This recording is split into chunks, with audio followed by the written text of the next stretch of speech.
people, we've got to fight. Jean Petro, you see us. Oh, we've got to fight. Let's go fight. Oh, black people, we've got to fight. Zumbi, you see us. Oh, we've got to fight. Let's go fight. Oh, black people, we've got to fight. Yes, Santewa, you see us. Oh, we've got to fight. Let's go fight. Oh, black people, we've got to fight. Bookman, you see us. Oh, we've got to fight. Let's go fight. Oh,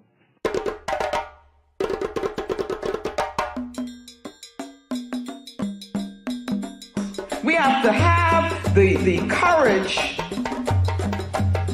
to construct our own reality. And that's what Garvey was talking about. Because he said he looked around, he didn't see what he thought should be there, and so what did he do? He didn't get depressed about it. He didn't get defeated about it. He said, I'm gonna build the government that we need to have. Ooh, where do you get that kind of boldness from?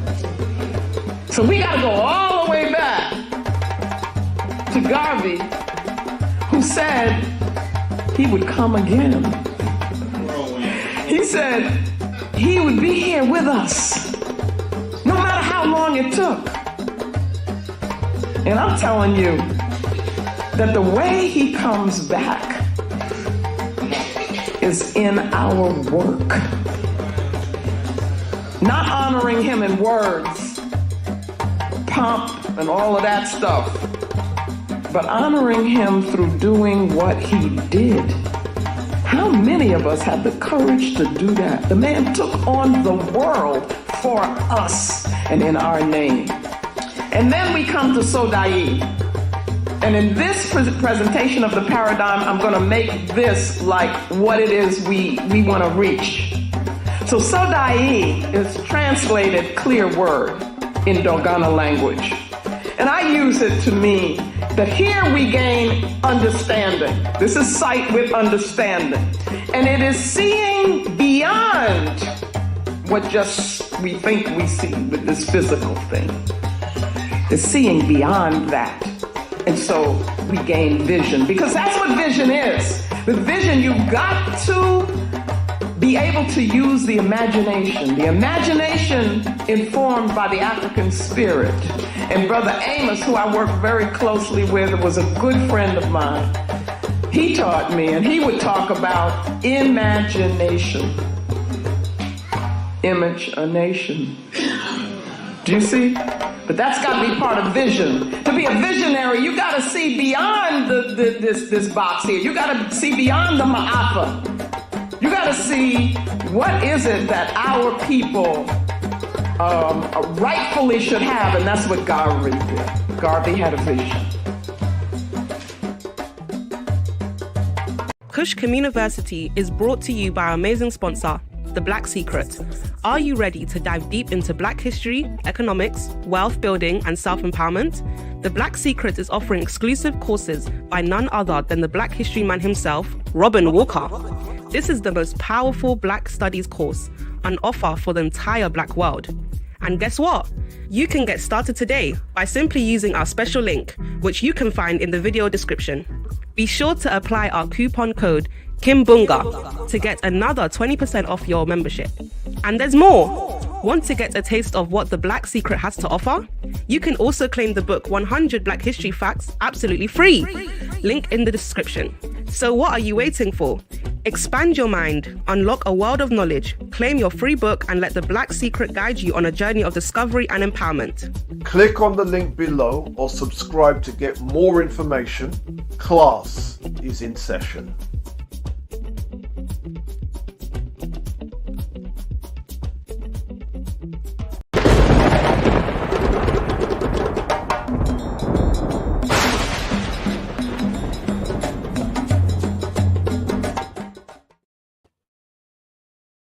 Tendai Moali, be thankful unto the Mother, Father, creative life force of the universe, Kudzai, Mudzimu Mokuro. We give him praises unto our great ancestors, Abibi Tumi, Abibi Fahodi, African power and African liberation for all African people. Greetings and welcome, brothers and sisters, on this Tuesday, the very 1st of October in the year, referred to as 2024 according to the Gregorian calendar. Brothers and sisters, we are here on Kimbunga Media, myself Shakara hosting, and it is, for those who are unaware, the first day of Black History Month as observed in the United Kingdom of Great Britain.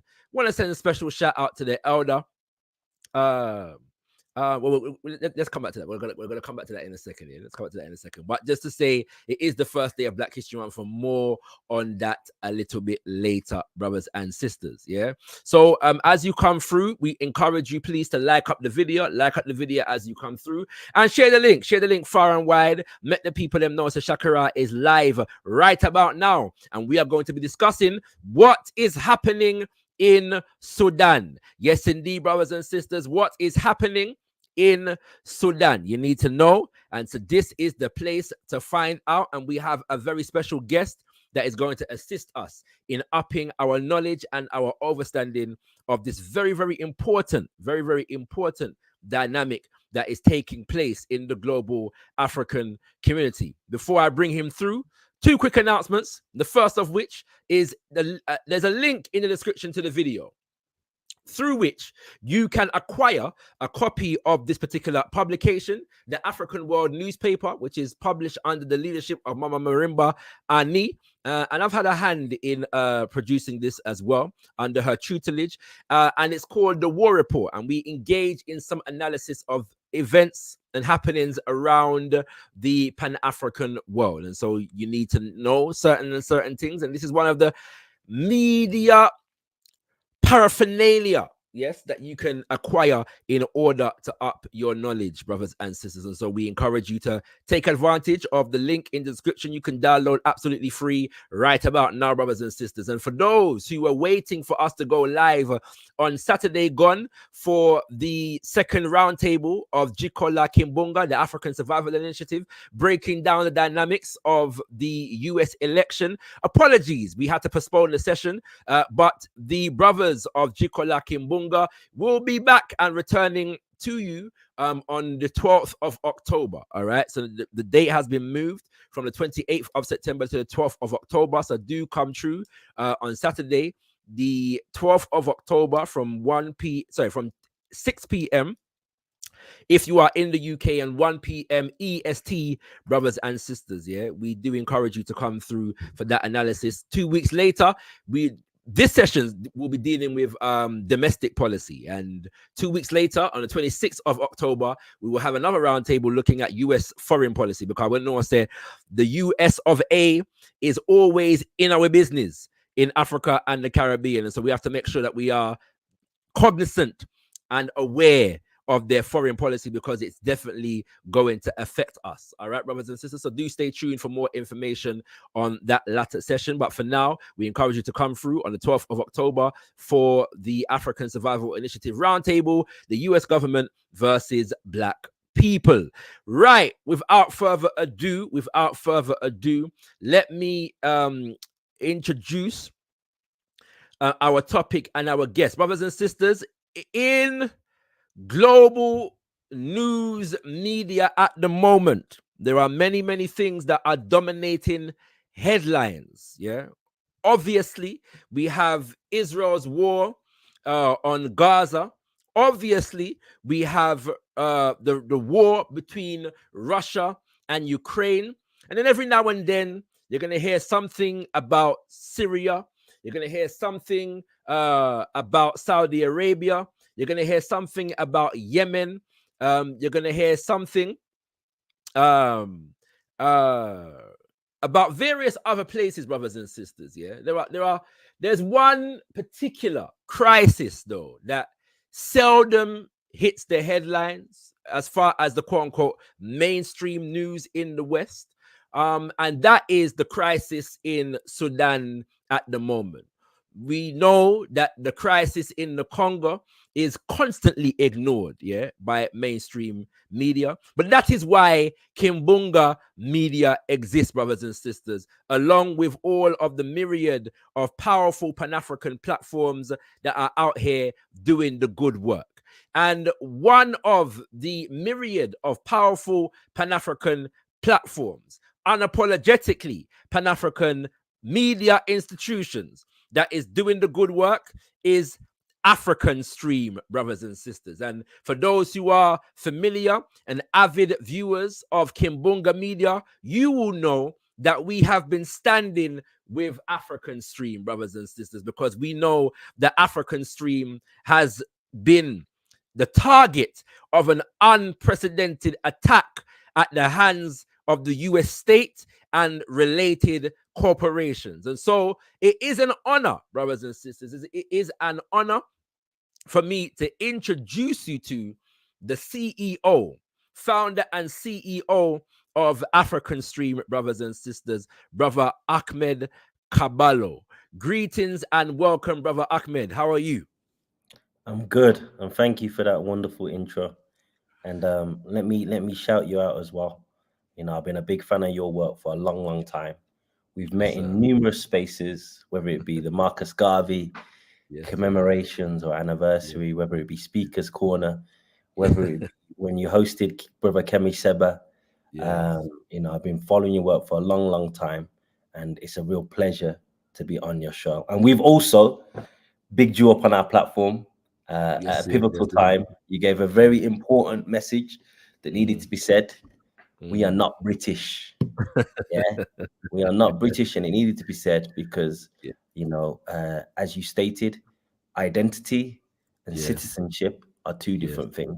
The message was very well received by our audience because you know, that sentiment was one that was felt out there, out in the streets. Yes, sir. Thank you very much, my brother. This conversation, as you know, has been a long time coming and it's overdue. But as they say, nothing before its time, brothers and sisters. And I give thanks. I know you're a very busy man in general, but I know that the US government has put another load of business on your shoulders right about now. So I give thanks, for you making the time to be with us for this very, very important topic. I want to let brothers and sisters know that I reached out to Brother Ahmed for this conversation quite a while ago, and it's only now just happening, but we never just reached out to him because of what is currently taking place with Afrikan Stream. Although if we did, that wouldn't be a problem either, but we have been connected for quite some time, as he has said, and this issue, is one that we have wanted to get into, as you know, for those who are regular viewers of our live streams for quite some time. So again, we thank you, Brother Ahmed, for coming through. However, because of everything that is going on, we know our viewers are going to want to update on what is happening with Afrikan Stream. So before we get into our major topic, you know, since I've been, you know, letting people know that you're going to be coming through, letting them know that you are going through certain processes at the moment. And so probably what you have to say or what you are able to say is going to be very, very limited. But we will ask you anyway. And whatever you can say, do feel free to share with our brothers and sisters. What is happening with Afrikan Stream? You know, are we still fighting strong? And how can we continue to assist and support Afrikan Stream? Sure. So for those that don't know, I'm sure many people do know, Friday the 13th, coincidence that it was on that day, Secretary of State Anthony Blinken made a huge statement in a press conference that we are Kremlin propagandists. Now, he said it without a shred of evidence, And you know, for us, we've been attacked before, but usually it's a great opportunity because we've got some fantastic journalists as part of the team for us to clap back. And you know, usually we do a reply and we get more followers. So we thought it'd be one of those. But this attack, because it came from the symbol of Babylon, the ops, obviously it was a bit different. So within 24 hours of him making the statement, our YouTube channel was shut down. Within 72 hours of that statement, our Instagram, Facebook was shut down. And over the course of the week, our TikTok was shut down. And then today, they shut down our Gmail access. So that is a whole, yeah, I know. So that's all of the share drive, all the videos that we've ever done on African Stream, that was on the share drive, all the Gmails, all the stories that we were working on, you know, they're linked to scripts, all of that's gone. So yeah, I mean, this is the good thing about this is the nature of the work that we do and the stories that we cover meant the team already knew that this was a possibility. Right. So because we covered the story of Patrice Lumumba, right, who they called a Soviet agent, right, and then he was killed, mm-hmm. put in sulfuric acid, body dismembered, burnt, and then the only thing remaining of him was a tooth. So we know that we're not in any way trying to compare ourselves to the elder, to the ancestor. But no, of course. We know that when you step out and when you expose imperialism, there is a price to pay. And I think, you know, it's clearly politically motivated. It happened just before the US elections are about to take place. Of course. We were already getting attacks by a lot of people in the US that said that we were hurting Kamala Harris's campaign. Now, what's crazy about that is we've cussed out Donald Trump more than we've cussed out Kamala Harris. It's about even, but slightly more. Yeah. But they don't care about when we cuss out Trump. But because of the relationship with, we call them Africans in America and the Democratic Party, our coverage was seen to be more hurtful. I guess the opinion is that no one that's voting for Trump is probably following us anyway. But there are a lot of people that were voting for Kamala. Yes. So the first few, before we had the situation where we got attacked by the Secretary of State, there was a few smear pieces that came out, really poorly written smear pieces. So the first one was by NBC. Yeah, we covered that a couple of weeks ago, just to let people know about that. Yeah, go ahead. Yeah, brilliant response, by the way. Brilliant response, by the way. Thank you. But they said that we're spreading fake news to 40 million African Americans without a single example.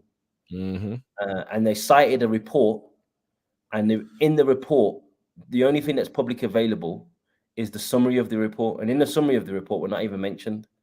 And then in the summary of the report, it says, email us if you want the full report. I emailed them months ago. No reports come. No reports come. No reports come. So they can smear you based on a report that you're allegedly named in, but the thing that's online doesn't even have your name. And then if you try email them, no report comes. That was the first one. And then the second one was we said, irrespective of who gets elected into the White House, US presidents are going to continue bombing Somalia. And we named how many drone strikes each US president, from George Bush all the way to Biden. Factual, indisputable. The Voice of America, which is US state funded, they put out a piece saying African Stream distorts US's role in. So obviously we responded to that, destroyed them. So they couldn't attack us for our reporting. So then they went with this. And as soon as Anthony Blinken said this, even though he didn't provide a single example, all of a sudden, this week, I think from Monday, a Wikipedia page is now up of African Stream. African Stream is a source of disinformation ran by all based on one person's statement. Yeah. One person's speech where it doesn't even have anything. Yeah. And it says I knew the game was rigged, but I had no idea that it was that serious. Yeah, that's was that- mad. It's Bro, not. I didn't know. So this is breaking, yeah. Just for those who are just tuning in, right? Brother Ahmed has informed us that not only have they locked off the YouTube, the Instagram, the Facebook, and the TikTok. I'm going to come back to TikTok in a second because that's an interesting one. They've also locked off the entire Google account.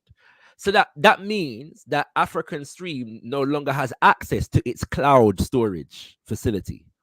Yeah. So they have actually curtailed, like, that's mad. So do you have, and by the way, this is a good because I usually use physical hard drive to back up my things. You know? So I get it because I'm seeing the convenience more and more of having the cloud storage.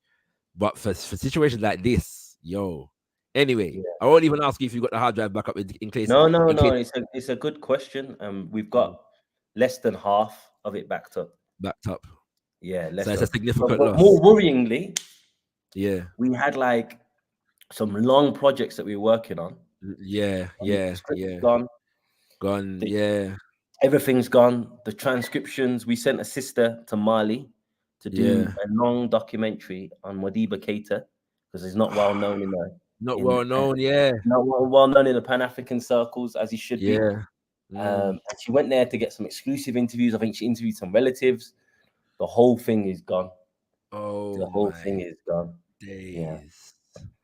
So this is serious propaganda warfare, brothers and sisters. I've been telling you that for over a year.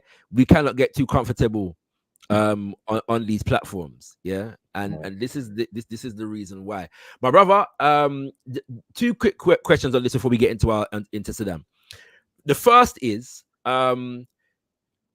I, like many, was somewhat surprised when TikTok deplatformed Afrikan Stream, principally because we know that the US government has been at war with TikTok, economic warfare with TikTok for a few years. And conventional wisdom would suggest that TikTok, because of its association with the Chinese government, is outside the sphere of influence of the American government. Are you aware of what facilitated the TikTok removal, and what can you tell us about that? So from my understanding with regards to TikTok, it hasn't been under the full control of the Chinese government for some time. Yeah. So even if you go on to TikTok and you check who regulates TikTok, you'll see the regulators are based, I think, in Norway, the US. Right. These Western centers. Yes. So that's number one. Because I looked into this because we were getting, at one point, we were getting the most censorship on TikTok. Right. So even though TikTok has our most followers, we were getting the most censored. The first wave for censorship on TikTok was with regards to Niger. Yes. We're getting community strikes left, right, and center for no reason. And I'm thinking, why would China? And then so it made me do some digging, and I found out it had nothing to do with China. Right. And then the same when we talked about Palestine, we tried to make the link between companies like Glencore, what they're doing in Palestine and what they're doing in Congo. Whenever we talked about Palestine, it would get censored as well, taken down to a point of we started self-censoring ourselves. Right. So any Palestine story we put on the backup page. If it was on the backup page for a week with no problems, then we'd post it on the main page. So TikTok's been an issue for a while. It's right now they're really concerned that it's going to be taken down in the US. So they're trying to be more Catholic than the Pope. Right. I understand. They're trying to be more Catholic than the Pope. So that anything remotely, unless you're dancing, tapping your feet, if you're talking about anything political on TikTok, there's a good chance that there could be some sort of strike on that. I'm waiting for it myself. I mean, I've been using TikTok for a while. It's the last social media platform that I got on, but I realized there was a shift in terms of the growth rate on TikTok at one point, and then it just stopped. Yeah, right. So and it stopped at around the time when America ramped up the economic warfare. Yeah, as it stands, however, now my most watched video as of last week on TikTok is a video where I'm talking about African stream and the recent situation. Right. So I'm just waiting to see what's gonna happen. Yeah. Because now it's my most watched video. It just took over my previously most watched video on TikTok. That's interesting to note. So, brothers and sisters, please note that as well. And finally, I don't know how much you can say on this, but feel free to not say what you can't say. But how is your how are your legal processes going? You know what I'm saying? How is that process going at the moment? It's difficult. I'll be honest. It's very difficult. Yeah. Had it been a man in the street that said this, right? Easy. Yeah. Easy. I guess that's probably the most I can probably say about it. But yeah, you can't take who takes the US government to court? Yeah, exactly. And exactly.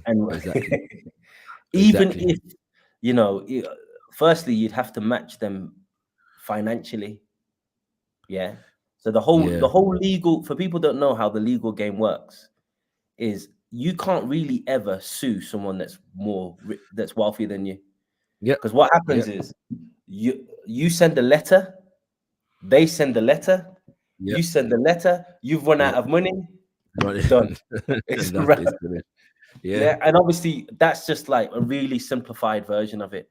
But we are definitely consulting lawyers. But yeah, there was an interesting article. I think it's the first statement that Julian Assange has made since he's come out of Belmarsh.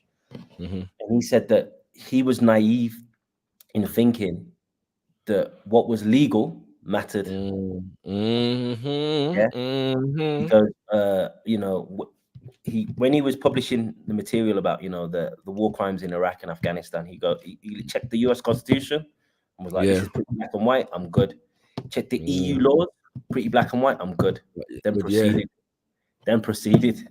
Yeah. Because he was extremely naive. When it comes to the security state, all bets are off. Of course. And the legality is bended to who's considered, sovereign. Of course. Yeah. Exactly. So, that naivety is extended to neoliberal capitalist dogma in terms of separation of the market from the government, right? Google is supposed to be a private corporation, as is Meta, as is TikTok, and what I'm saying, as far as they are concerned anyway, right? So really and truly, these corporations are not supposed to be dancing to the tune of the American government in that kind of way, if their theory is to be taken seriously, right? Yeah. I'm glad you mentioned that. That's such an important point, because if each one of the platforms, I'll just go through them. So YouTube said we violated several community guidelines. What community guidelines? What? We can't appeal. There's not even an appeal button on YouTube. Appeal button. Yeah. Instagram and Facebook, we've violated many community guidelines. Again, what community guidelines? They can't even say we're taking you off because a politician said this about you. Yeah, that would be honest. That would be honest. So that when they go down the bogus route, our email address, they said you've been putting out spam emails. Obviously, we haven't. So they don't even play by the rules. That they profess to abide by.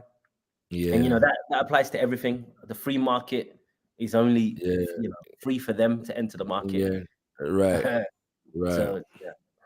So that's why. Give me one moment. I'm just getting my charger, the laptop. No problem, King. No problem. Brothers and sisters, we're speaking to Ahmed Kaballo, CEO of Afrikan Stream. Our subject today is what's happening in Sudan, brothers and sisters. What's happening in Sudan? Our brother has just informed us that not only has the YouTube been locked off, the Instagram been locked off, the TikTok, the Facebook, I forgot to mention the Twitter Monetization was also locked off as well through Stripe. Yeah. Elon is not as vexed with you as Blinken is at the moment, it would seem. You know what I'm saying? But that's I guess the price you have to pay for fronting yourself as a free speech absolutist. You know what I'm saying? But we'll see where that goes. But now their actual entire Google account has been seized, and so a significant amount of work, they no longer have access to African students. This is all out warfare, brothers and sisters, all out digital and propaganda warfare. Yeah. And so, my brother, what can we, those who are viewing, do to continue to support African Stream at this moment in time? Right now, if we're being honest, it seems like it's not a matter of if, but when the remainder of our platforms will be taken down. Yep. So at that point, it's just about our videos that we put a lot of work in. Share them. Share them. Talk about what's going on. What's going on? For us, we really try to spark conversations that we're woefully missing. Yes, on the internet. You've been consistent for 10 sir. plus years. That's just what I've witnessed. I'm sure it's been much longer than 10 plus years. But we really need to radicalize our people and realize the extent of the problems that we face. Because so much of us have really bought into their abstract notions of who they are.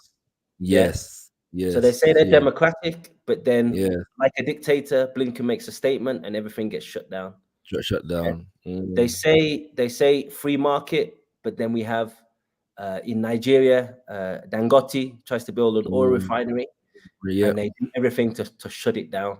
They want us to be in a perpetual state where we export raw commodities and never the finished goods. And what we were just trying to do is facts-based reporting that just highlighted this. I know from our DMs, honestly, my wife used to get vexed because I'm always on my phone, but I used to just read DMs because honestly, it was really like, it was the greatest motivation to know. People are saying, I had no idea. You guys are really woken me up. So the work needs to continue. If it's not us, whoever it is needs to continue the work. So, if you want to take our videos, post them. If you want to expand on what we said, we did a Dangote video. You do a part 2. Just really get the work out. Absolutely. They can't. If there's one or two of us, they can take us out. But if there's content creators now, armed, confident, and are ready to go, then this will be the spark of something much greater than us. My brother, I just want to, I know that it's a lot on your head right now. I want to encourage you to keep your head up. As much as my words can mean, please receive them. You know what I'm saying? Because I know that it's a lot on your head right now. I know you said that, we're not comparing ourselves to Patrice Lumumba and so on. But let us be aware of this historical moment. This is an unprecedented attack. And it's the same kind of attack that those leaders and those who were providing media around those leaders faced. I'm reminded very much of what happened to the Negro World newspaper with Marcus Mosiah Garvey and the extent that they went to shut that particular media apparatus down. So we are not comparing ourselves to our ancestors in that way, but in another way, we are our ancestors. And in as much as we emulate them, we are going to face similar attacks. And I want people to understand that this is a historical moment, just like the historical moments that we read about and that we study about and that we watch on documentaries and films. This is a historical moment, brothers and sisters. And Afrikan Stream has been the target, of this attack in this moment in time, and we have to defend them as much as we can in whatever way we can. So I encourage you to do exactly what Brother Ahmed Kaballo is asking us to do in terms of sharing the content, and we look forward to whatever Afrikan Stream decides to do. I want to pledge the support of Kimbunga Media, and I'm sure I can speak for at least the majority of our viewers, because brother Ahmed, when you're developing a platform, you got people that are about what you're about, but you also develop an anti-fan base as well. Yeah, so the enemies are watching us. We know that. Yeah, the enemies are watching us. Yeah, but I want to thank you, my brother, particularly for that Dangote video, because I've been very critical of Dangote, and I think for good reason. but that video informed me, quite a bit in terms of what the dynamics that are taking place, and evolved my own thinking around that particular issue, because we know that oil in Nigeria is a very long corrupt history, and so we appreciate the work the African Stream was and is doing, my brother. And you've already said it, but just to say it again, it didn't go unnoticed and it was not in vain, my brother. Yeah, so we appreciate you. All right. Just before we jump onto that, I'll just, because I agree with you in regards to Dangote, very controversial character. Yes. But one of the elders, I'll shout him out, Brother Sobukwe here in Kenya. He always tells us, because here's the thing, what people don't realize about African Stream. We have once a month ideological workshops, right. And elder from the All African People's Revolutionary Party sits down and we really get into it, and we it's not just we just sit down and we write a story. We realize we have to stay sharp. Anyway, he said that you have to there's always contradictions, and you have to use those contradictions. Of course. So Dangote is a contradiction. He's a billionaire. He made his money working closely.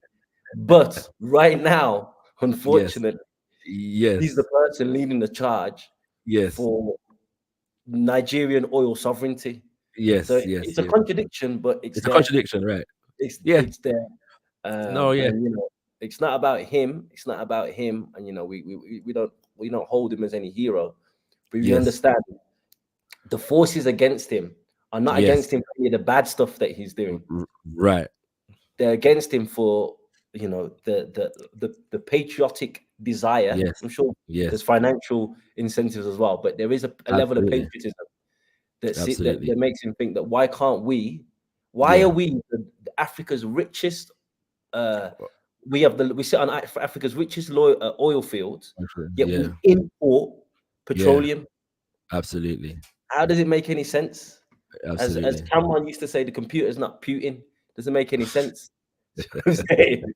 Doesn't make any sense. Anyway, we can move on. Yes, my brother. Thank you for that. Yeah, thank you for that. And obviously we could spend the whole show on this topic. As and when there is more to say, feel free to let me know. We'll come back and discuss it in more detail, brothers and sisters. But yeah, all right. So let's get into our major topic now. We are here to discuss what is happening in and with Sudan. Now, for anybody who has been following at least cursorily, this particular tragedy in Sudan, you will note that for the past year or so, just over a year, there's been a significant civil war, and there's been different troubles before that, but we're talking about in excess of 15,000 people reportedly slain, and I'm sure it's much more than that at this moment in time. It has been reported as of a few months ago that over 8 million people have been displaced in the country of Sudan, which represents the largest internal displacement issue in the world at this moment in time, brothers and sisters. And so as well as that situation is exacerbated by issues of famine, issues of starvation, and it has been reported that Sudan represents also the world's largest hunger crisis, with over 25 million people requiring assistance, right? This is significant numbers, significant crisis taking place in Sudan, and it gets very little coverage in mainstream news. Now, no disrespect to the people in Gaza, you know what I'm saying? All of the reporting on Gaza is deserved, right? And all of these things. But the numbers, just on numbers alone, what is taking place in Sudan is just a far bigger, affecting a far larger group of people, and so therefore it is ridiculous that this particular crisis is not receiving the amount of media attention that it deserves. But my brother, I think it would be wise to begin with a brief overview of the history of this particular conflict. Yeah, I've been in the Pan-African community in the UK since birth, and it was, you know, regular to see members of the Sudanese People's Liberation Movement operating among us. So we're not completely green to the issues. Yeah, and then, you know, 2011, the split occurs between, you know, what is today Sudan and what is now South Sudan. Yeah. You know, let me just say the name of the ancestor, John Garang, who was an ancestor of significant note and respect among us during those times. And so we know the history is baked into that period of time, although there's slightly indirectly now because of the separation. Yeah. So what has been taking place? Let's begin really from 2011. And give our viewers a context. Now, obviously, feel free to touch on before 2011 as where necessary, but particularly to contextualize this particular crisis. What do people need to know to understand what is happening at the moment? I'll go slightly before 2005. So, you know, Sudan was the site of some of the longest civil wars in the whole African continent. So we had 2 civil wars. The basis of the civil war was that when the British and the Egyptians left, all the administrative roles were given to the Northerners, were given to Muslims, and were given to people that self-identified as Arab. Yeah, and we can get to that later. But that's just. But so of course, the South, which was economically neglected during the colonial era anyway, had hardly any schools, etc., was aggrieved by this. So the first civil war started. I think it ended in the 70s.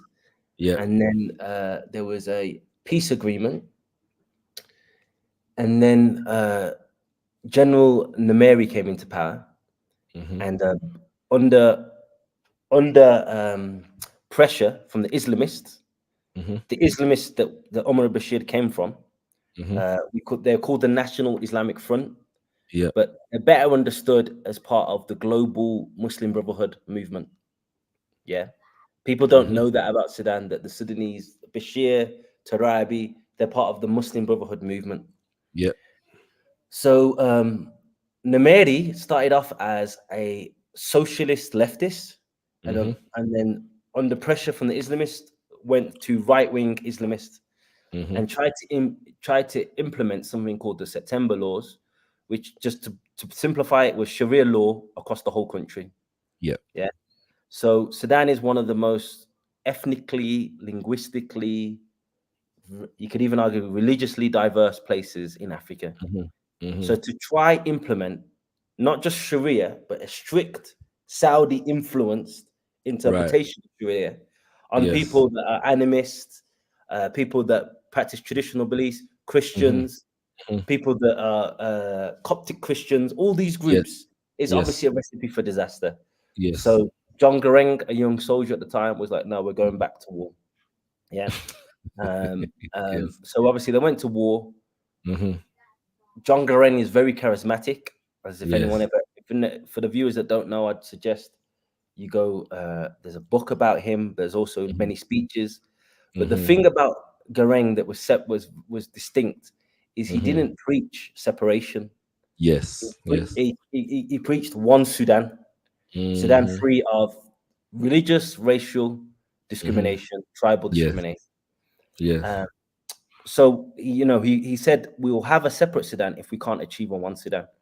Then he went to Khartoum. Obviously, the numbers about this are disputed. He went there and he saw millions of people there to greet him. And he thought, oh, I don't need to be the president of South Sudan. I'll be the president of Sudan as a whole. People believe in this idea of a one Sudan.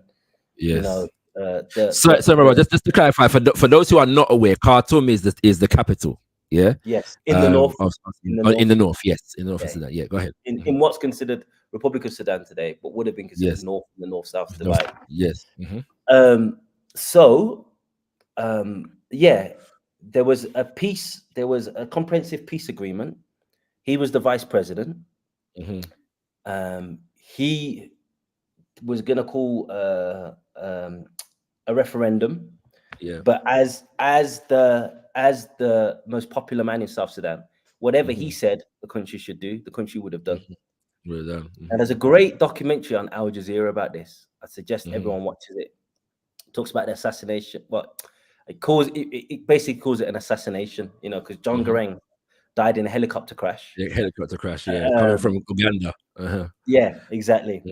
But in the documentary, it says Garang was staying in President Museveni's house in Uganda. He then was good to go on a trip in Museveni's private helicopter. Before he went on the trip to the private helicopter, the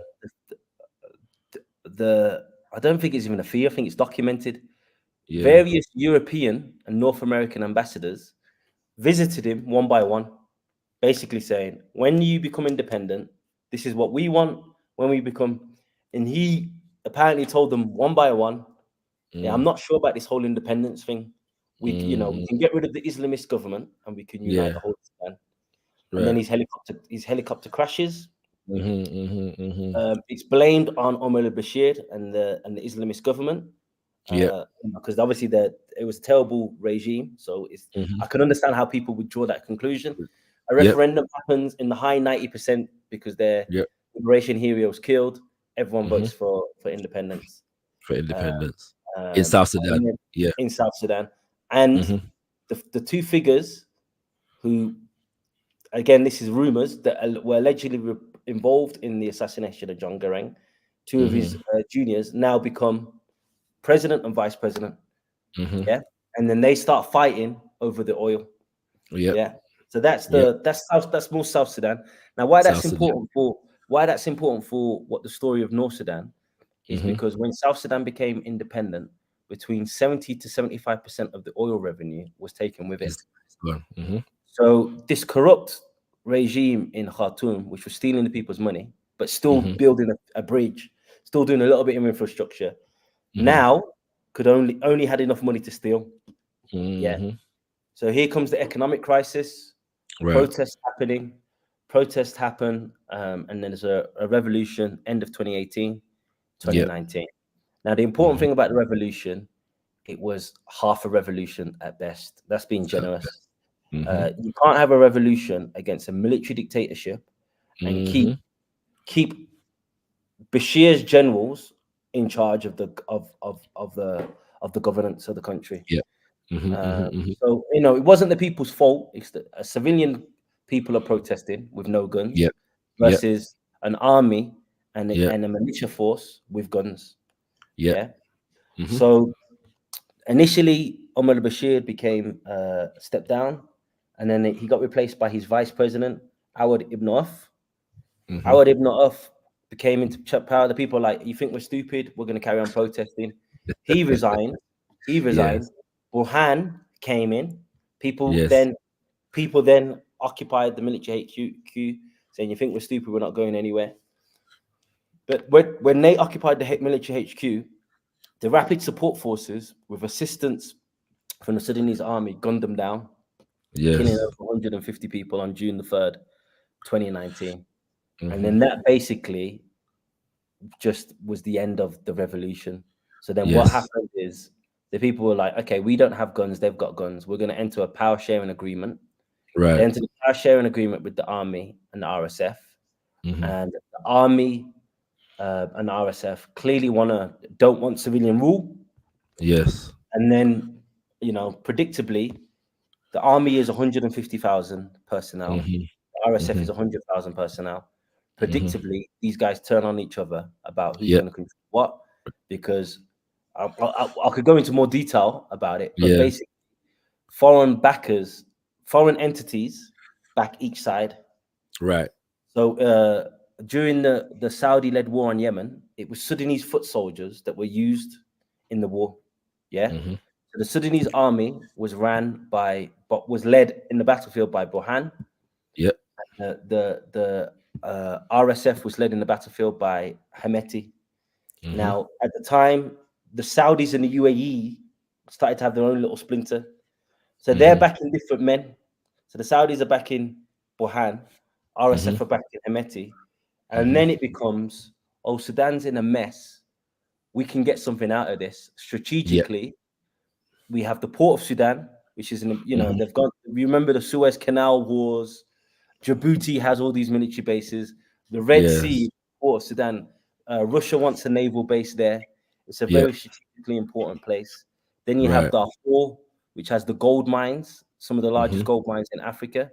UAE is where gold goes, illegally smuggled. I think something like 90% of all illegally smuggled gold from Africa ends up in the UAE. Yep. So it now becomes a proxy war. Yes. Yeah, a proxy war between the army and the militia group that the army created to quell rebellions in Darfur, Nuba Mountains, Blue Nile. My brother, thank you for that overview there. Extremely important information, and the context, and thank you for the context that you provided in terms of prior to 2011 as well, and the breakaway of South Sudan. It's worth noting, brothers and sisters, that whilst many Pan-Africanists supported the people of what is today South Sudan in terms of the atrocities that were being committed against them, when the separation was announced and independence was declared, many people questioned it, because as Brother Ahmed has said, even though John Garang and others were seeking to keep Sudan together, it appeared to be the case that the American government had an interest in this separation, right? And so it's considered to be the case that the separation of South Sudan from Sudan was actually, in fact, orchestrated by the American government, and its intelligence forces, So that's another subject for another time. We will do a show on South Sudan and the civil war that is currently taking place in South Sudan as well. So do stay tuned for that. And I also just want to clarify.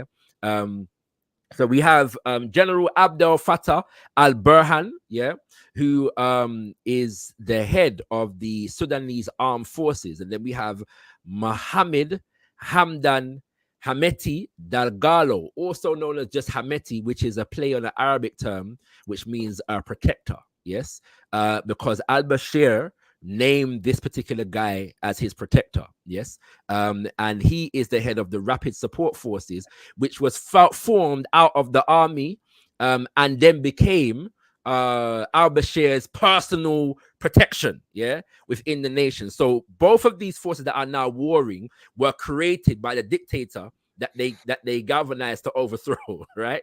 They were created by this guy, So I'm just clarifying those points that Brother Ahmed Kaballo has outlined for us, just so it's in your minds as view, so you can follow the story, here. So 2018, the people rise up against al-Bashir, and eventually the Rapid Support Forces and the Sudanese armed forces collaborate to overthrow Bashir, because it's clear, as you said, the people ain't taking no for an answer. They're not falling for any trickery. These protests are going to continue. But then what happens is they take over the revolutionary spirit and engage what is referred to as a military dictatorship. So now, as I understand it, Brother Ahmed, during from 2018 up until now, there have been various attempts at peace agreements between these two forces. America has come in to try and mediate and place sanctions on them. The United Arab Emirates has come in to try and mediate and broker peace. What can you tell us about those whole processes before we get into the actual breakout of this massive civil war? So the Rapid Support Forces have been fighting as a kind of private militia force for over a decade now. 100%. You was right to bring that up, and it's something that I forgot. That Bashir treated them as a private militia force to quell protests in 2014, 2015. But they were born out of the Janjaweed, which comes from the phrase "devil on horseback." And yeah, so I think the Darfur situation is very important. So Sudan was the biggest country in Africa. Now is, I think, the third biggest country in Africa. And it was it's difficult to govern a big country like that if you're corrupt. If you have a parasite capitalist mindset, where you're trying to, look after your generals so they don't overthrow you, make sure that the people around you are good, to make sure that you stay in power. So Darfur was extremely neglected region, as was the Blue Nile, as was Nuba Mountains, as was South Sudan. And when people started to rise up for, greater access to wealth, greater access to infrastructure, they played on historical grievances of a grazing land between the Four tribe and some of the Arab nomadic tribes, and then just started to arm, because their Islamist mentality began to arm the Arab nomadic tribes, and that's what formed the Janjaweed. The Janjaweed was basically just a group of Arab nomadic tribes that the staff heavily armed. And then after the people of Darfur were, I hate to use the phrase, defeated, then they were used by Bashir as a private militia to keep him in power. But in order to continue to pay their wages, he basically licensed them off to fight in Central African Republic, to fight with General Haftar in Libya, to be involved in what's going on in Niger and other places, and Yemen, if I'm not mistaken. And Yemen, yes, and Yemen, exactly. Just to keep them active, to keep them. So they've got a lot of battle experience. So when the conflict started, they started to swallow up ground, and the only place that the Sudanese army was controlling was Port Sudan. So the capital had been taken over by them. Al Jazeera State, which is our agricultural hub, had been taken over by the RSF.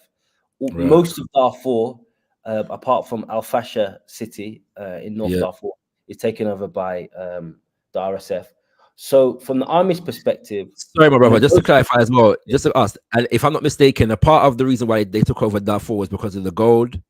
Present. Go ahead. Yes, that's where the gold mines are, and Bashir, to keep Hemeti sweet, gave him access, or gave him control of the two largest gold mines in Sudan during his reign. So Hemeti is one of the richest men in Sudan anyway, and needs the gold to go to UAE to maintain that wealth.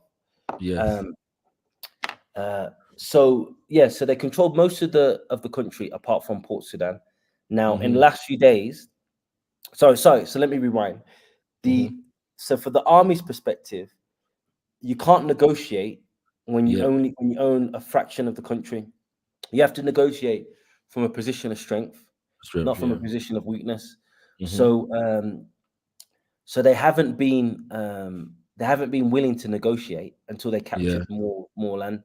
Now, and in the last few days, they've done a counteroffensive, and they've taken control of North Khartoum and some of the key bridges in around Khartoum state. So it looks like, who knows, but it looks like they might have to take over Khartoum state. If they do that, then negotiations might happen, because if there was, God forbid, if there was a partition of Sudan, you can't just say, we'll just take the port. You have to say, we'll take the port, we'll take this, we'll take that. So their plans are to take Khartoum state and Al Fasher state, and then the RSF will have Darfur, which I think is there because of it's the most mineral rich region of Sudan. It's what they're interested in. Now, even though most people recognize that the army is the cause of all of this, the army created the RSF. Most people in Sudan right now want the army to win. Because that's the Sudanese armed forces as opposed to the rapid RSF support forces. Because of several reasons. If the army loses this war, Right. There could be no country left. Yeah. Right. Right. Right. If rapid support forces lose this war, the war's over. Right. And our Okay. people can come home. That's number one.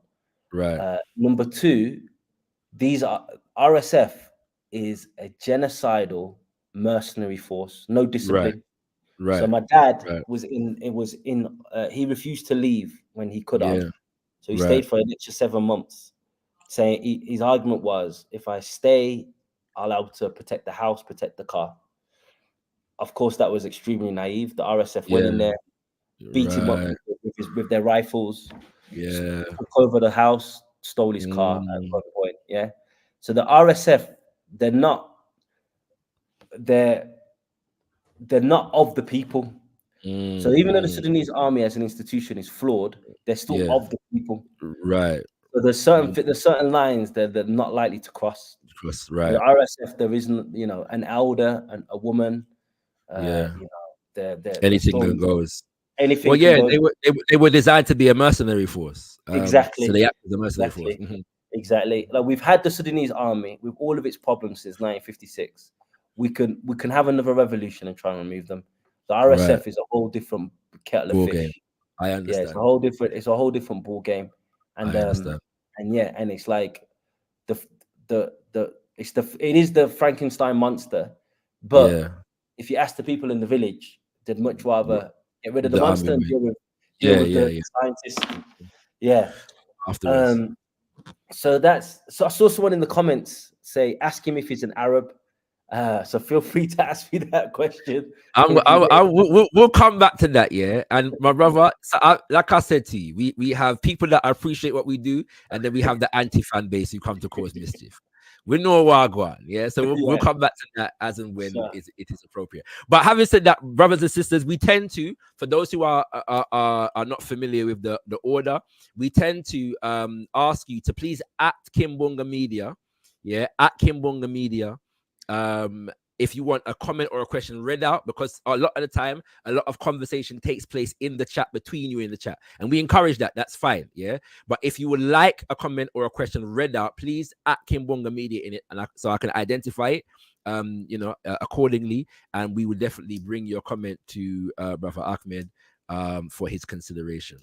My brother, you have touched on now, and I want to just highlight, how is your father, by the way? Yeah, he's good. He's good. He's an old man. I love him, but he's stubborn because he put us through hell for those 7.5 months. 7.5 months he put us through hell. But yeah, you know what, my brother, I get it though. I mean, I'm a father, yeah, so I understand that instinct. You know what I'm saying? I'm gonna protect the house. Yeah, I understand. No, I respect it. I respect it because not because of the true reason is he survivor's guilt, so because he's got dual citizen, because he's got dual citizenship, he can get on a plane, but the people that don't have to stay there. No, I get that too. I get that too. And that's a difficult pill for him to swallow. Now he was there for 7.5 months. House has been shelled, being beaten up. Now no one can say, he just on Sudanese social media, some of the politicians were the first out, and there's been memes created about them and all sorts. He's someone that could have left and stayed, and there's not many people who would have done that. So we have to respect. Well, as we know, this whole situation has created a significant refugee crisis. Many people have fled to Egypt, to Chad, ironically to South Sudan. In a lot of respects, and that's an interesting dynamic. We'll probably come back to that as well. But I want to ask you about, we like to focus on the people on the ground. There have been reports, obviously, of mass violence, of gender-based violence, sexual assault, rape of women, hunger, starvation, famine has affected the nation as well. What can you tell us about the people on the ground? And as far as what they're facing every day, but also as far as what organization is taking place among the people on the ground. We often don't hear the stories of the how people organize to alleviate their conditions and or to resist the conditions that have been imposed upon them. So please include that in your answer as well. Sure.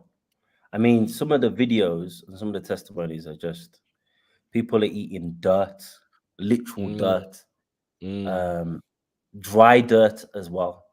Yes. Insects. There's 25 million people at risk of famine. People that are eating are, sacrificing the meal for their children, eating once a day.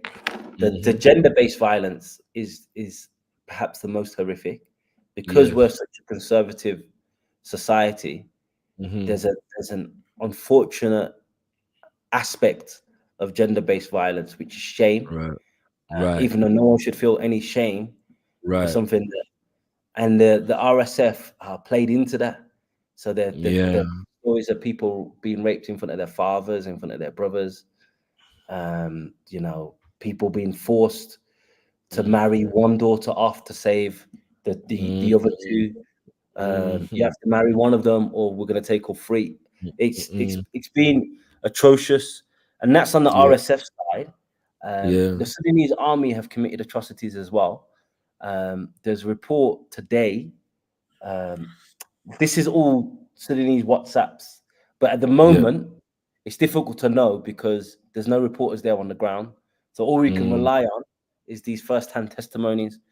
But there's a report today that the army, when we took part of Khartoum, killed around between 20 and 70 people who they say were collaborating with the RSF. Now, if you're occupied by a militia force, you have to collaborate with them. So this group was one of the touch on this, is the resistance committees. So the resistance committees are community committees which have been coming together to help distribute food. Now, how do you come together as men and say we're going to distribute food to the needy without some sort of communication, collaboration with the rapid support forces? Which was So it's atrocious. It's atrocious. And then there's reports. I think Channel 4 did a report that Russia is providing Algeria with brand new fighter jets, and Algeria is giving its old fighter jets that it's replacing to the Sudanese army. Now, those fighter jets are being used to have the aerial advantage in Sudan. Now, that's fine, but the thing you got to realize is the rapid support forces are embedded in people's communities. So how do you fight the rapid support forces from the sky? Without killing them. It's just a disaster all the way around. My brother, go ahead. Social media, the Sudanese social media has become so polarized that you can't say anything that the Sudanese army are doing. As soon as you say anything, even remote, even that, there'll be somebody from Sudan saying, "Oh, he's UAE backed, he's this, he's that." Even though you just heard me describe the sex dungeons and yes. So it's not only it's also divided the community and the diaspora. The older generation, who I listen to, say, the rapid support forces need to be defeated, but the Sudanese army are not our heroes. They're no saviors. The younger generation are just like, come on, army, you are here to save Sudan. Right. So you'll see a lot of that. Yeah. Okay. That's interesting. I do want to highlight a point, which is the fact that the funding of fighter jets is not new to Sudanese dynamics. Many people wonder and ask me why I don't hail Gaddafi as a Pan-Africanist in the way that some of us do.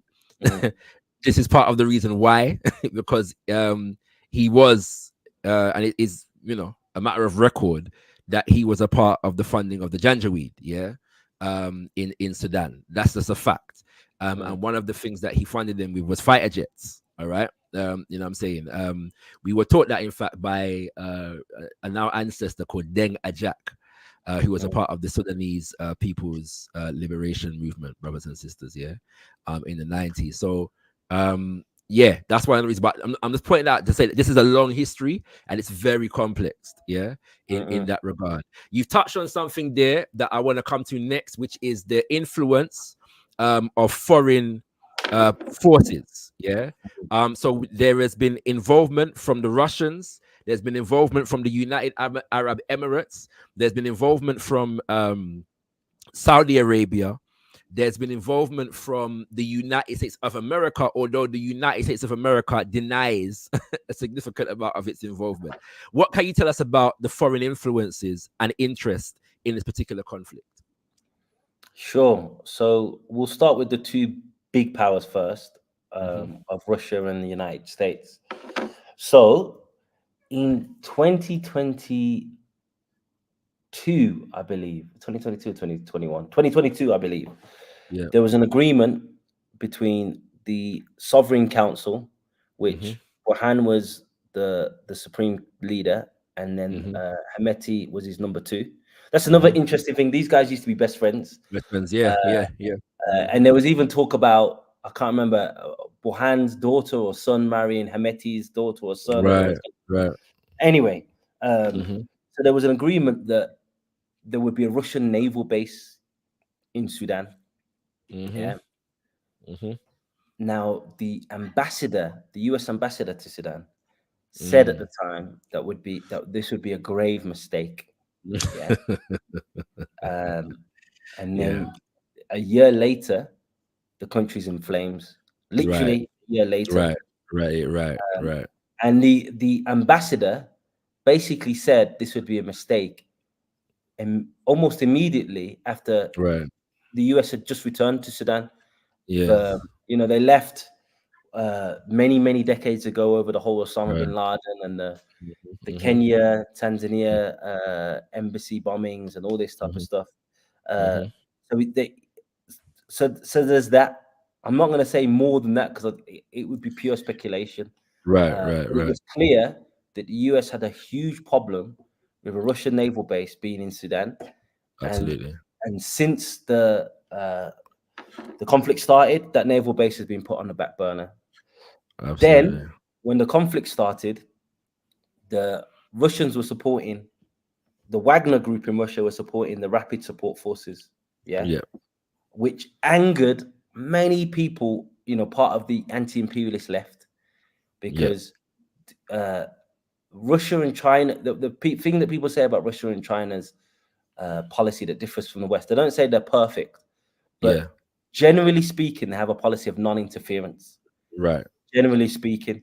Generally. They don't, they have a policy of non-interference. When I say non-interference, it's not that they don't interfere with the economics of the country or the produce of the country. Non-interference in the sense of they don't coup leaders, they don't take out in this leader, etc. And they don't make moral judgments on who the leader is.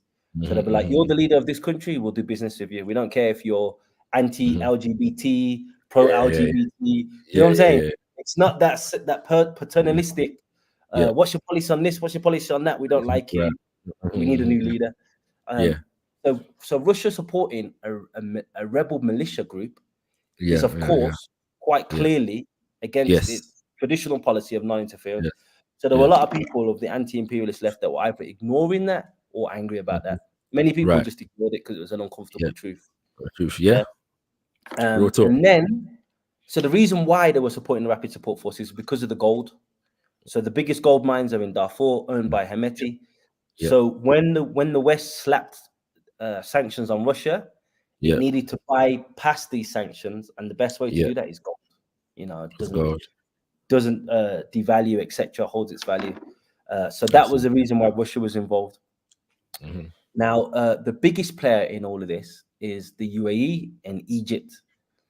Now, the UAE, my analysis is they've reached a certain level of development.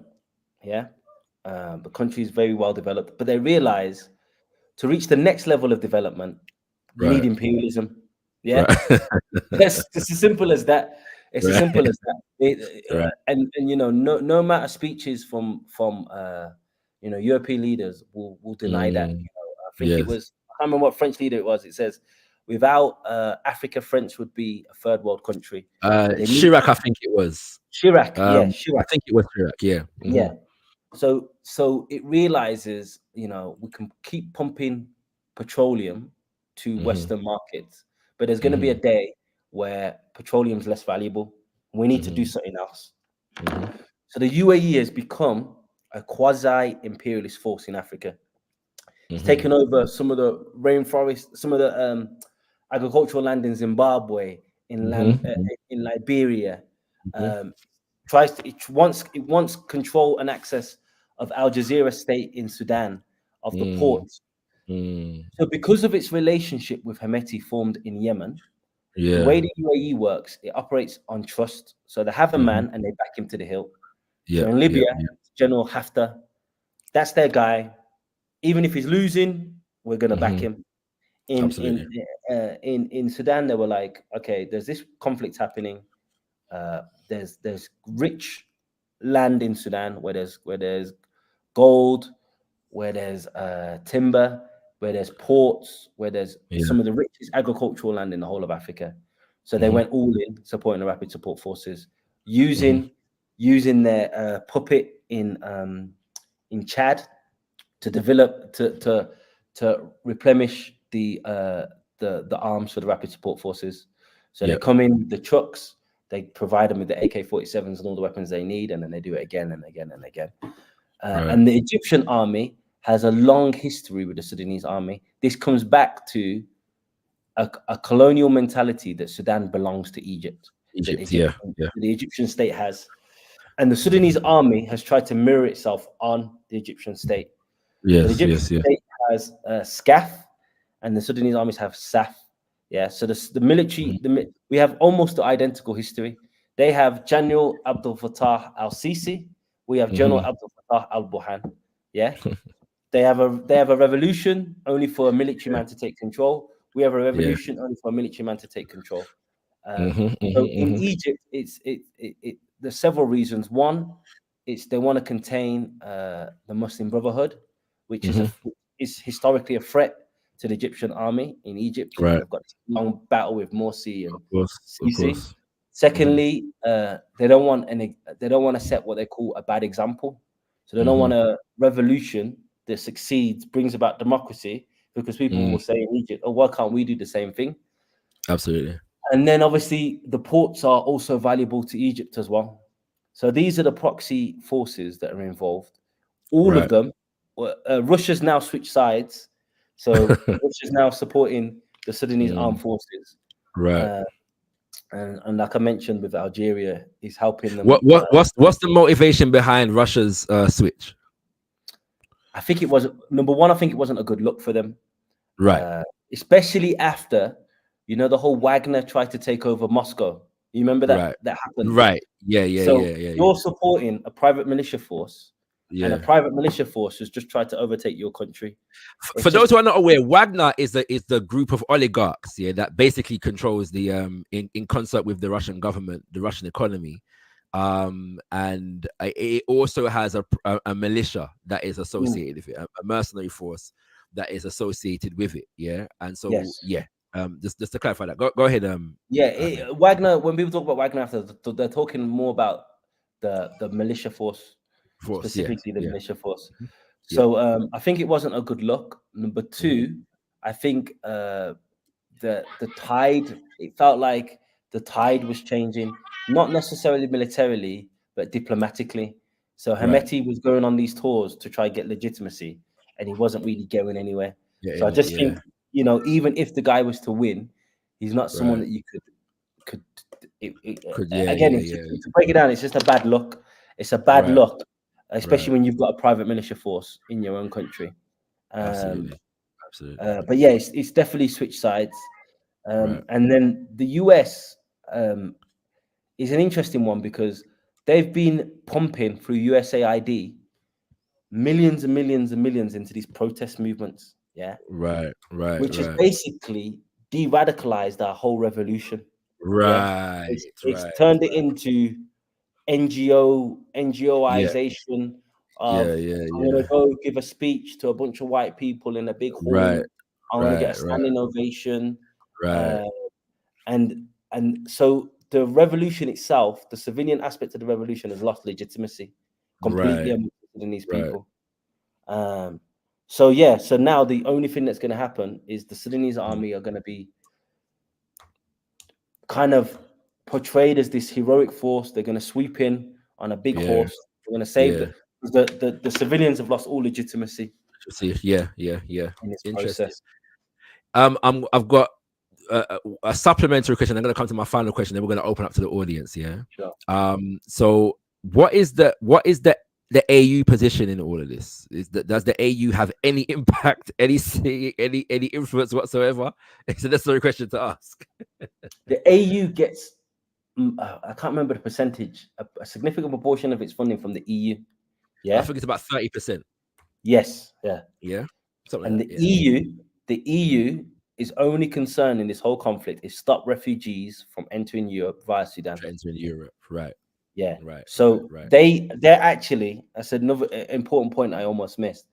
They are one of the key forces that empowered Hemeti. Right. So Hemeti was basically a part of his mercenary group was to control the Sudanese borders. So that wasn't a gateway into Europe. The same way the warlords in Libya were also being paid by the EU, so that people they don't give a damn about human rights. It stopped those black people. From what Gaddafi said. Gaddafi famously said, "If you take me out, Europe will become black." They're doing everything they can. They're doing everything they can. And he meant what he meant by that. I know you've got his criticism, but one of the things that we've got to give him credit for, he provided many employment opportunities that no North African leader has done before or since. So much so in Libya, you mean? Yeah. In Libya, so much so that when these Western-backed rebels took control of Libya, they said all these black people in the country are Gaddafi's men, because they thought, he brought them, so they must be fighting for him, not realizing they came for work, but they're not fighters. And that's when the slavery started and the lynching and madness. And the Western media was culpable in that, because it fed into the lie that these were mercenaries hired by Gaddafi, when there were people coming to do scaffolding and put up buildings. Anyway, bit of a digression. So the AU has been useless, absolutely useless. And there's also another set of dynamics behind that. There's the Great Renaissance Dam, which has people divided over Sudan. So obviously Egypt, another reason why it supports the Sudanese armed forces is because it wants Sudan to represent its interest over the Great Renaissance Dam. Because the Great Renaissance Dam, it will be beneficial to Ethiopia. It will also be beneficial to Sudan, because every year the River Nile's banks flood. And some sort of control mechanism could actually help that. Now for Egypt, which is further north, by that point their access to the water is depleted. So that's why they've got quite clear interest in stopping. Absolutely. So within that, there's different things like Ruto sided with the Ethiopians and allegedly sided with the Rapid Support Forces, all related to this dam. Then Egypt and its allies were taking the other side. So it became like again a mini proxy war within Africa itself, based on who it will benefit to have the dam and who it won't benefit from. Absolutely. All right. That there's two next issues that we're gonna have to get into there, which is one is the Ethiopia, Egypt, and the dam. That's a whole nother conversation. And Gaddafi come up a few times, brothers and sisters, in this conversation. We're gonna have to do a proper deep dive on him one day as well. Yeah, because I know I did fire on him earlier. And Brother Ahmed just gave an indication of something that he did do, which is an actual fact. Yeah, you know what I'm saying. But the whole contextualization of things we'll get into another time for those who are interested in the deeper elements of that particular history. Right, my brother. Finally, before I get to the viewers, let's deal with the racial dynamics of this whole situation. Yeah. Because in fact, I'm not going to put anything on it. Just give us an overview of the racial dynamics and how that feeds into what is taking place in Sudan? Sure. So I actually did my master's thesis dissertation on this topic. Right, Um, right, I called it Arab Identity in Sudan, the right. Colonial Legacy in the Post-Colonial Present. Yeah. Interesting. For those who are just to say, brother Ahmed, for those who are just joining us, earlier, brother Ahmed was careful to say that the part of this conflict was by people who self-identify as Arab, right? So if you were listening keenly, you would have caught that he said that, yeah. So I'm just pointing that out for people that are just joining us. Go ahead, brother Ahmed. Sorry for Yes. Yeah. So what I tried to argue in my dissertation, I'm sure you've read this book. I'm going to the name by Joy D. Groy Leary. Yeah. Post-traumatic slave syndrome. So what I tried to argue in my thesis is that Sudan is suffering from post-traumatic slave syndrome. Okay. As a collective. Okay. And so the real quick overview, as quick as I can. Yes, go ahead. Before the Anglo-Egyptian rule in Sudan, it was the Ottoman Egyptian rule in Sudan. Yeah. Yeah. So a guy by the name of Muhammad Ali, viceroy of Albanian viceroy for the Ottoman Empire, he colonized Sudan and wrote in his memoirs that he wanted to get a black army, an exclusively black army. Yeah. And he was told at the time, the blackest people in the planet are in South Sudan. Yeah. So then he began, which is facts, though, by the way. That's just facts. Yeah, 100. Beautifully black, beautifully blue black, beautifully black. Right. So he went on his voyage to South Sudan, but because of the terrain, it was a bit difficult. So then he managed to recruit Northerners in helping him in the slave raids in South Sudan. Yeah. To capture these South Sudanese people because they're more familiar with the terrain, etc. Give them to the viceroy of the Ottoman Empire, Muhammad Ali. Now, for a slave army, there just wasn't enough slaves. Right. Yeah. So it became we'll then enslave anybody who's not Muslim. Yeah. And then it was, we still don't have enough slaves. Right. Yeah. So then it was, we'll enslave anyone who's non-Arab. Right. Non-Arab, even if they're Muslim. Yeah. Right. Which is obviously against Islam. So this began this process of everyone self-identifying as Arab as a form of protection. Yeah. So then it became this. I know you've got it in the Caribbean. I've been to Jamaica and I've been to Grenada. You know, when everyone's always talking about my so-and-so ancestor is Indian. All this stuff, and you go through the family tree and ain't no Indians there. Absolutely. Or there's very few. Yeah. 100%. Yeah. So there became this process of overstating Arab genealogy. My great-great-grandfather came from Yemen. My great-great-grandmother was from Saudi Arabia, and so on. Yeah. So this legacy of not wanting to be enslaved is basically persisted through the British came, saw these racial stratifications and played with them. Yeah. And then the same with in Rwanda, they were like, oh well, these so-called Arabs are better for administrative jobs. We'll train them up to govern our colonial state. And then these so-called Arabs are the people that should be in charge post-independence. So then it became this thing of a status. Your status is dependent on how great your claim is. To identity. So much so, probably my family not going to be happy with me saying this, but my mom and dad Yeah. And they were about to get married. Apparently, one of my mum's uncles was like, Yeah. "Why are you marrying this Abid, this slave?" Yeah, Mm-hmm. because obviously my dad's of a darker hue. His family has links in Darfur, so this is how prominent Right. all of this is. Yeah, Yeah. and obviously there's no civil rights movement or not an effective one. So the racism is. This is why I get really annoyed when you see Sudanese people from the north living in the west and they're dropping the N word. I don't use the N word at all. Right. Yeah? Right. I think it's to use the N word without even exploring the contradiction in the country that you come from. Right. just seems like Take your clout point. chasing.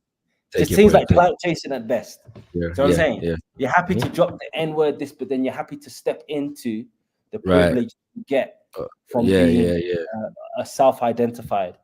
Yeah. And the self-identified Arab isn't based on complexion. It's based Yeah. on features. Yeah. Right. You could get someone Mm-hmm. as dark as our brother John Garang, and he'll be Yes. identifying himself as an Arab. Yeah. You get someone that's light-skinned, but he has stronger African features. He will not be seen as an Arab. So it's all to do with texture of hair. You already know the stuff without me going into it. Yep. Yeah. But the good thing that's come from the diaspora is it really has broken a lot of this stuff down, because when you go to the UK, when you go to the US, you get stopped by the police. All of a sudden you realize, yeah, I am an Abid. What? And so people, it's really helped to. It's more now prevalent in the older generations than it is in the younger generations. But yeah, that's the whole. So when to the question earlier, I am not an Arab and I reject that identity with all of my being, and I always get offended. I speak Arabic, but I'm not an Arab. Yeah. Yes, sir. Yes, sir. The same way someone in Senegal speaks French, but he's not French. Yep. So whenever I'm in, I meet someone from the Arab world, they go, "Oh, you're Arab," and I say, "No, I'm not Arab. I'm Sudanese." Yeah. But it doesn't mean the categorization of Arab and non-Arab isn't still very effective. So the wars that have happened in Sudan have basically happened between the northern self-identifying Arab elites versus the quote-unquote Black African groups in the periphery. So not only in South Sudan, but also the blackest people on the planet will be in the Nuba Mountains in Sudan, Blue Nile in Sudan, and places like Kordofan in Sudan. So these people have all been discriminated against based on this legacy of Ottoman and British rule. Well, brother, that's a beautiful breakdown, and I would love to read your thesis, your PhD. Did you say PhD or masters? Masters. Yeah. So we have to say we're speaking to Dr. Ahmed Kaballo. Right now, exactly. That's who we're speaking to on the subject. And I'll say this because coming from a strong like Black nationalist inclination, very sensitive to the racial dynamics of what is taking place in Sudan from a long time ago. And the narrative was that there's a group of Arabs who are oppressing Black people in Sudan, right? But then you learn more, and then you realize, well, actually, these are, as you identify, people who are identifying as Arab, and you learn a bit more of the history. And another thing that we evolution that we went through was the idea. So in Western propaganda, it was portrayed as a Muslims attacking Christians, where so like the indigenous spiritual systems were never identified, right? And it was a brother from what is today South Sudan who said actually the majority of the South, it is actually practicing their indigenous religions, quote unquote, right? You know what I'm saying? So there are Christians there, there's a lot of Christians there, but a significant amount of that is the indigenous. And then just to clarify, the issue as far as Darfur is concerned in this, because Darfur is in the north, but then a significant onslaught took place in Darfur. So what is the difference between Darfur and the rest as far as the racial and cultural dynamic is concerned? So Darfur, they're Muslim, but they're considered non-Arab, the majority. You know, the Masalit tribe and the Four tribe, they're considered. So they've got more stronger features. Yes. Stronger hair. Yes. So they're considered non. But just to go on, I'm seeing a few comments and people are saying, but you are Arab, Ahmed, and there are legitimate Arab tribes in Sudan, Ahmed. The issue with all of this is, firstly, it's based on a Western-centric, rigid identity framework of what is African, which basically means Africans are people from Cameroon, Ghana, Nigeria, and Congo. That's it. That's as far as you go. Yeah. You know what I'm saying? People that and there's but not realizing we are genetically the most diverse continent on the planet. There's more because we are the original people. So if anyone understands how genealogy works, something comes from the roots. Then you know, everyone comes from this one person. Everyone comes from this one person. Everyone else comes from this one person. But these two people, you know, there's genetic differences between them both, and that makes the framework for the ancestral line. So it's not to say. So where people say, "But you are Arab," what they mean by that is, because you don't fit the rigid dogma that we've ascribed to your group. Because is it? How far are we going to go with this? Are Ethiopians Arab? Are Eritreans Arab? Was Haile Selassie an Arab? You know what I'm saying? Like, speaking Arab, it's interesting that you say that, because I know the mentality of the person asking this question. So the idea of being Caucasian is something that is a feature, of the sojourn of our people in Ethiopia. You know what I'm saying? So these are all things that we have to work out, brothers and sisters. It's a dynamic, that we have to work out. But like I said, I give thanks for how you've broken this down, because I think it makes it clear for our people and the nuances, that are involved in this particular topic.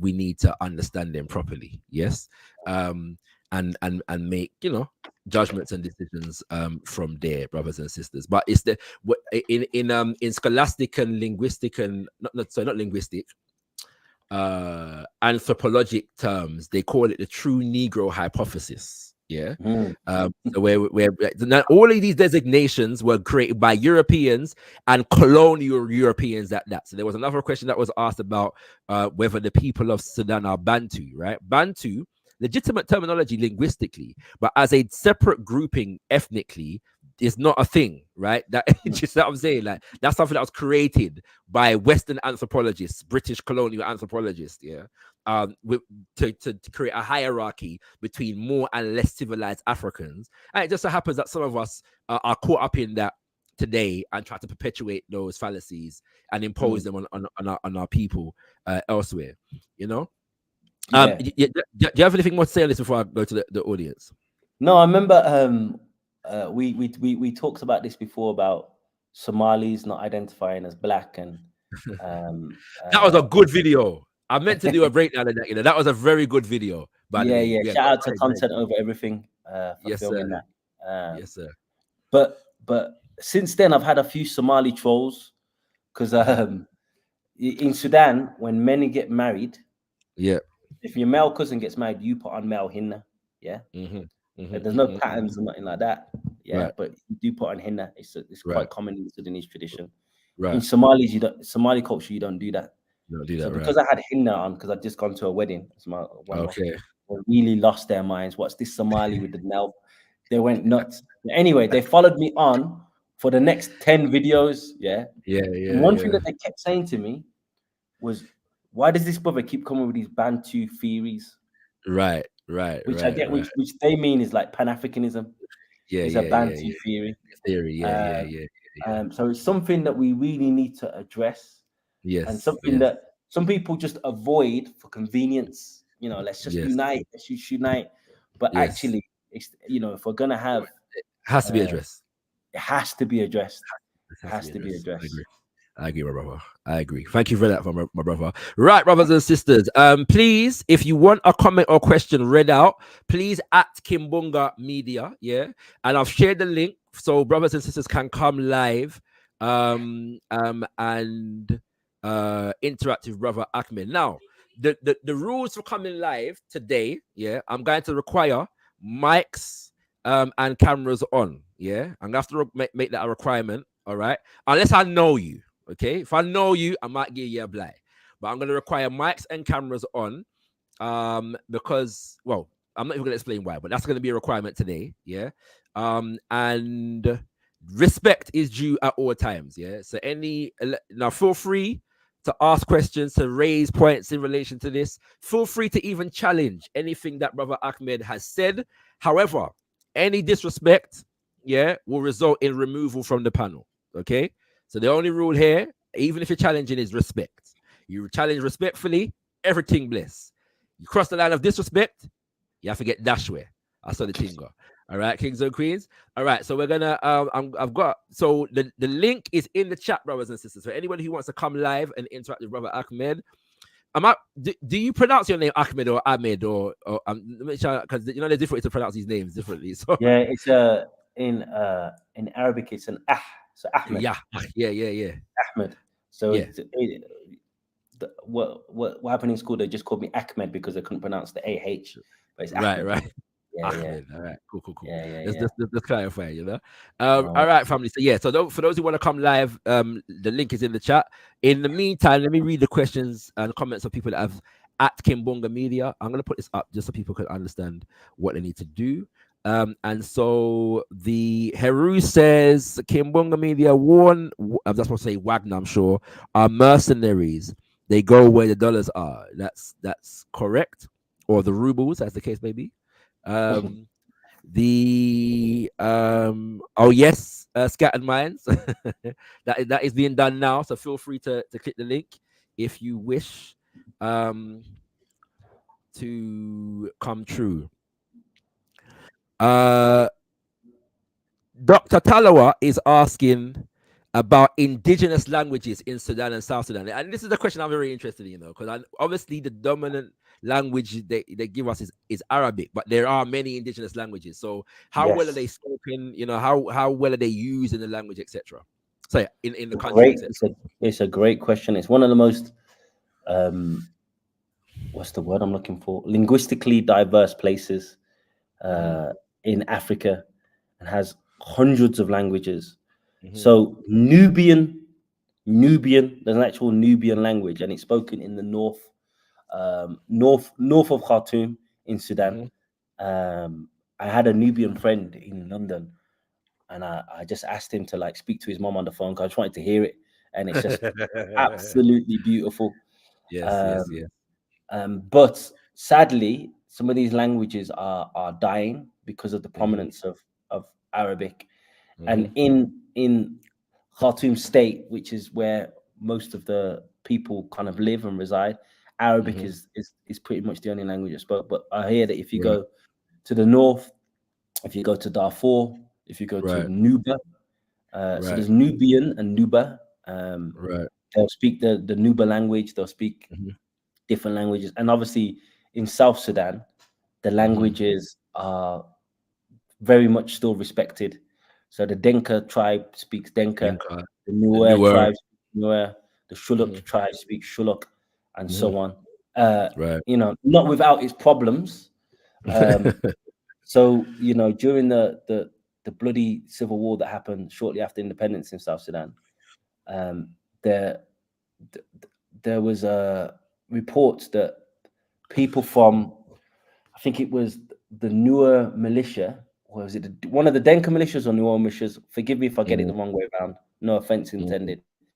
But they'd go to the opposing side, to a village, and they'd ask them a question in the language, and if they didn't respond, they'd shoot them and kill them dead on the spot. Yeah. So even these languages has become sources of division. Yeah. Interesting. All right, brothers and sisters, more work to be done there. I'm gonna bring forward. We've got a few people that want to interact with you, brother Ahmed. And so first and foremost, Scattered Minds is in the building. We've got Issa the Black Telect. 1 second, Issa, is that actually you?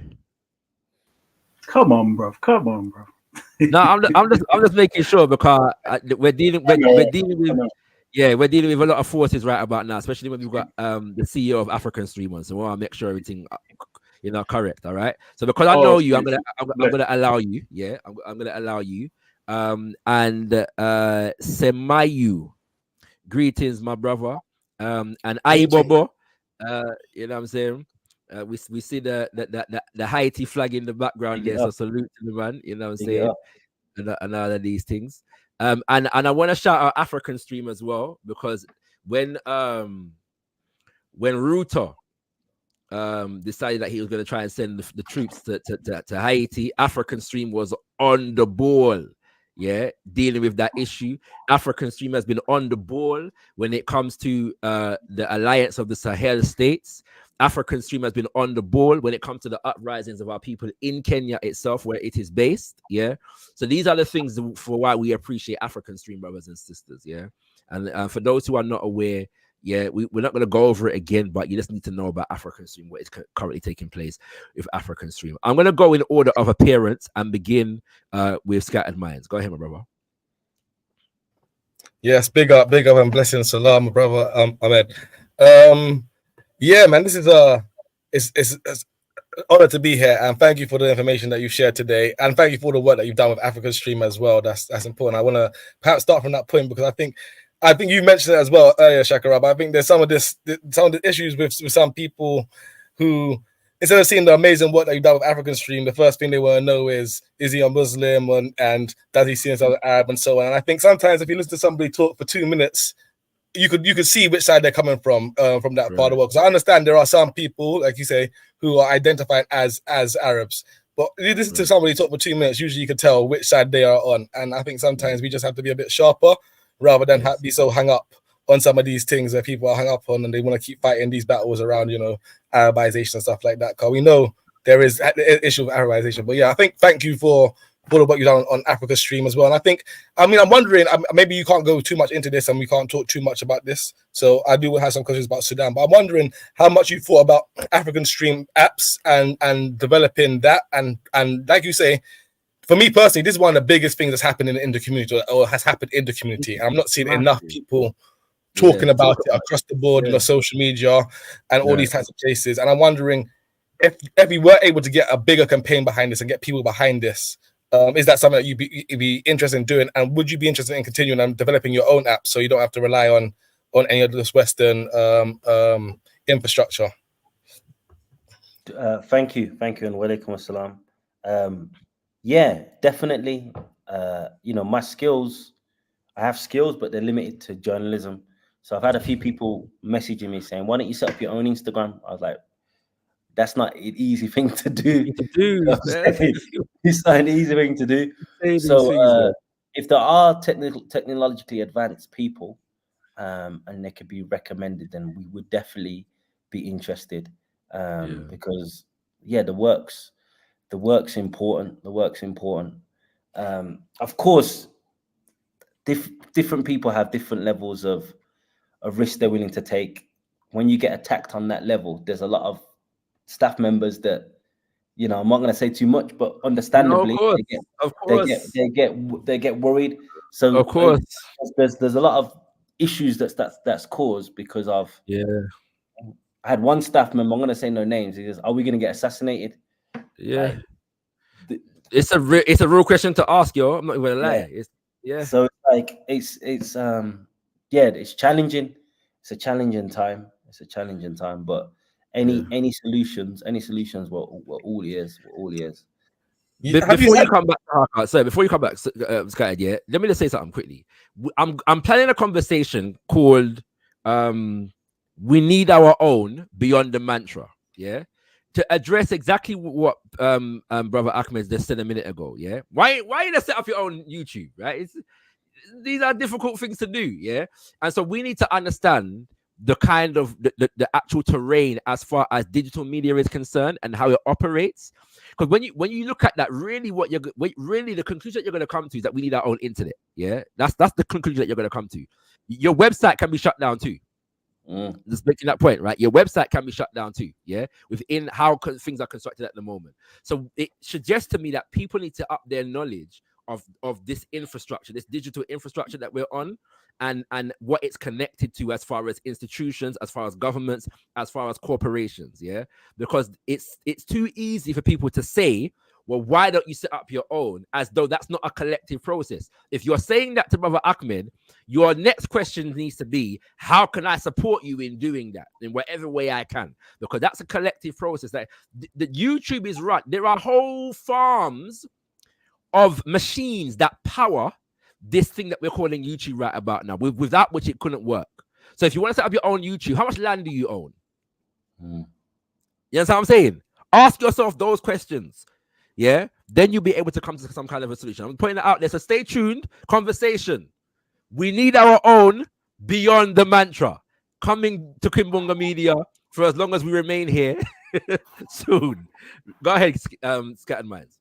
Yeah, no, you just took my follow up my mouth, to be fair, because that's 100% true. And I was kind of being a bit provocative when I was asking the question in the first place, because I think that it's a mantra. I think that it's said quite often within the Pan-African community. We need our own. But I think at this moment in time, when our brothers and African stream has been so profoundly attacked in the way that it has been, that we like that conversation that you're going to kick off now becomes so much more pertinent and necessary, because yes, we do need our own, but like you say, it is a community and collective organization and process. And also there are people out there within our community who have the skills that but at the same time, like you say, what Brother Ahmed said to me is real, and it's something that I didn't necessarily think about. I thought about some of them, but not really. Like, you got staff there who are worried for their livelihoods and for their children and all those sorts of things there.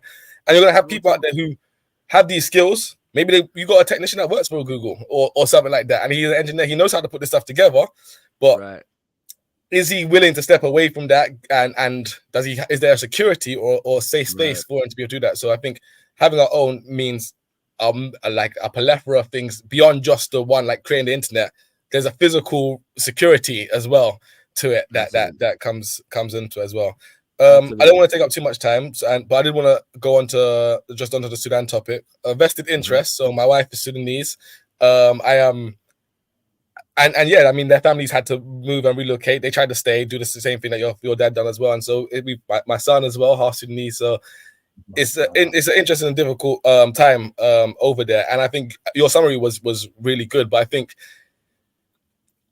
what is interesting, I suppose, is, like you say, the army is the best option right now for the remaining of the country, because the RSF are mad.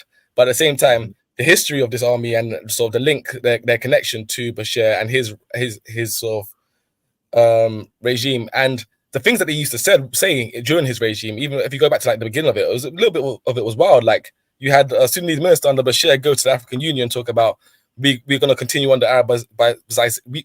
Our Arabization was stopped by British colonialism, and we're going to finish what they and we're going to finish the job, basically.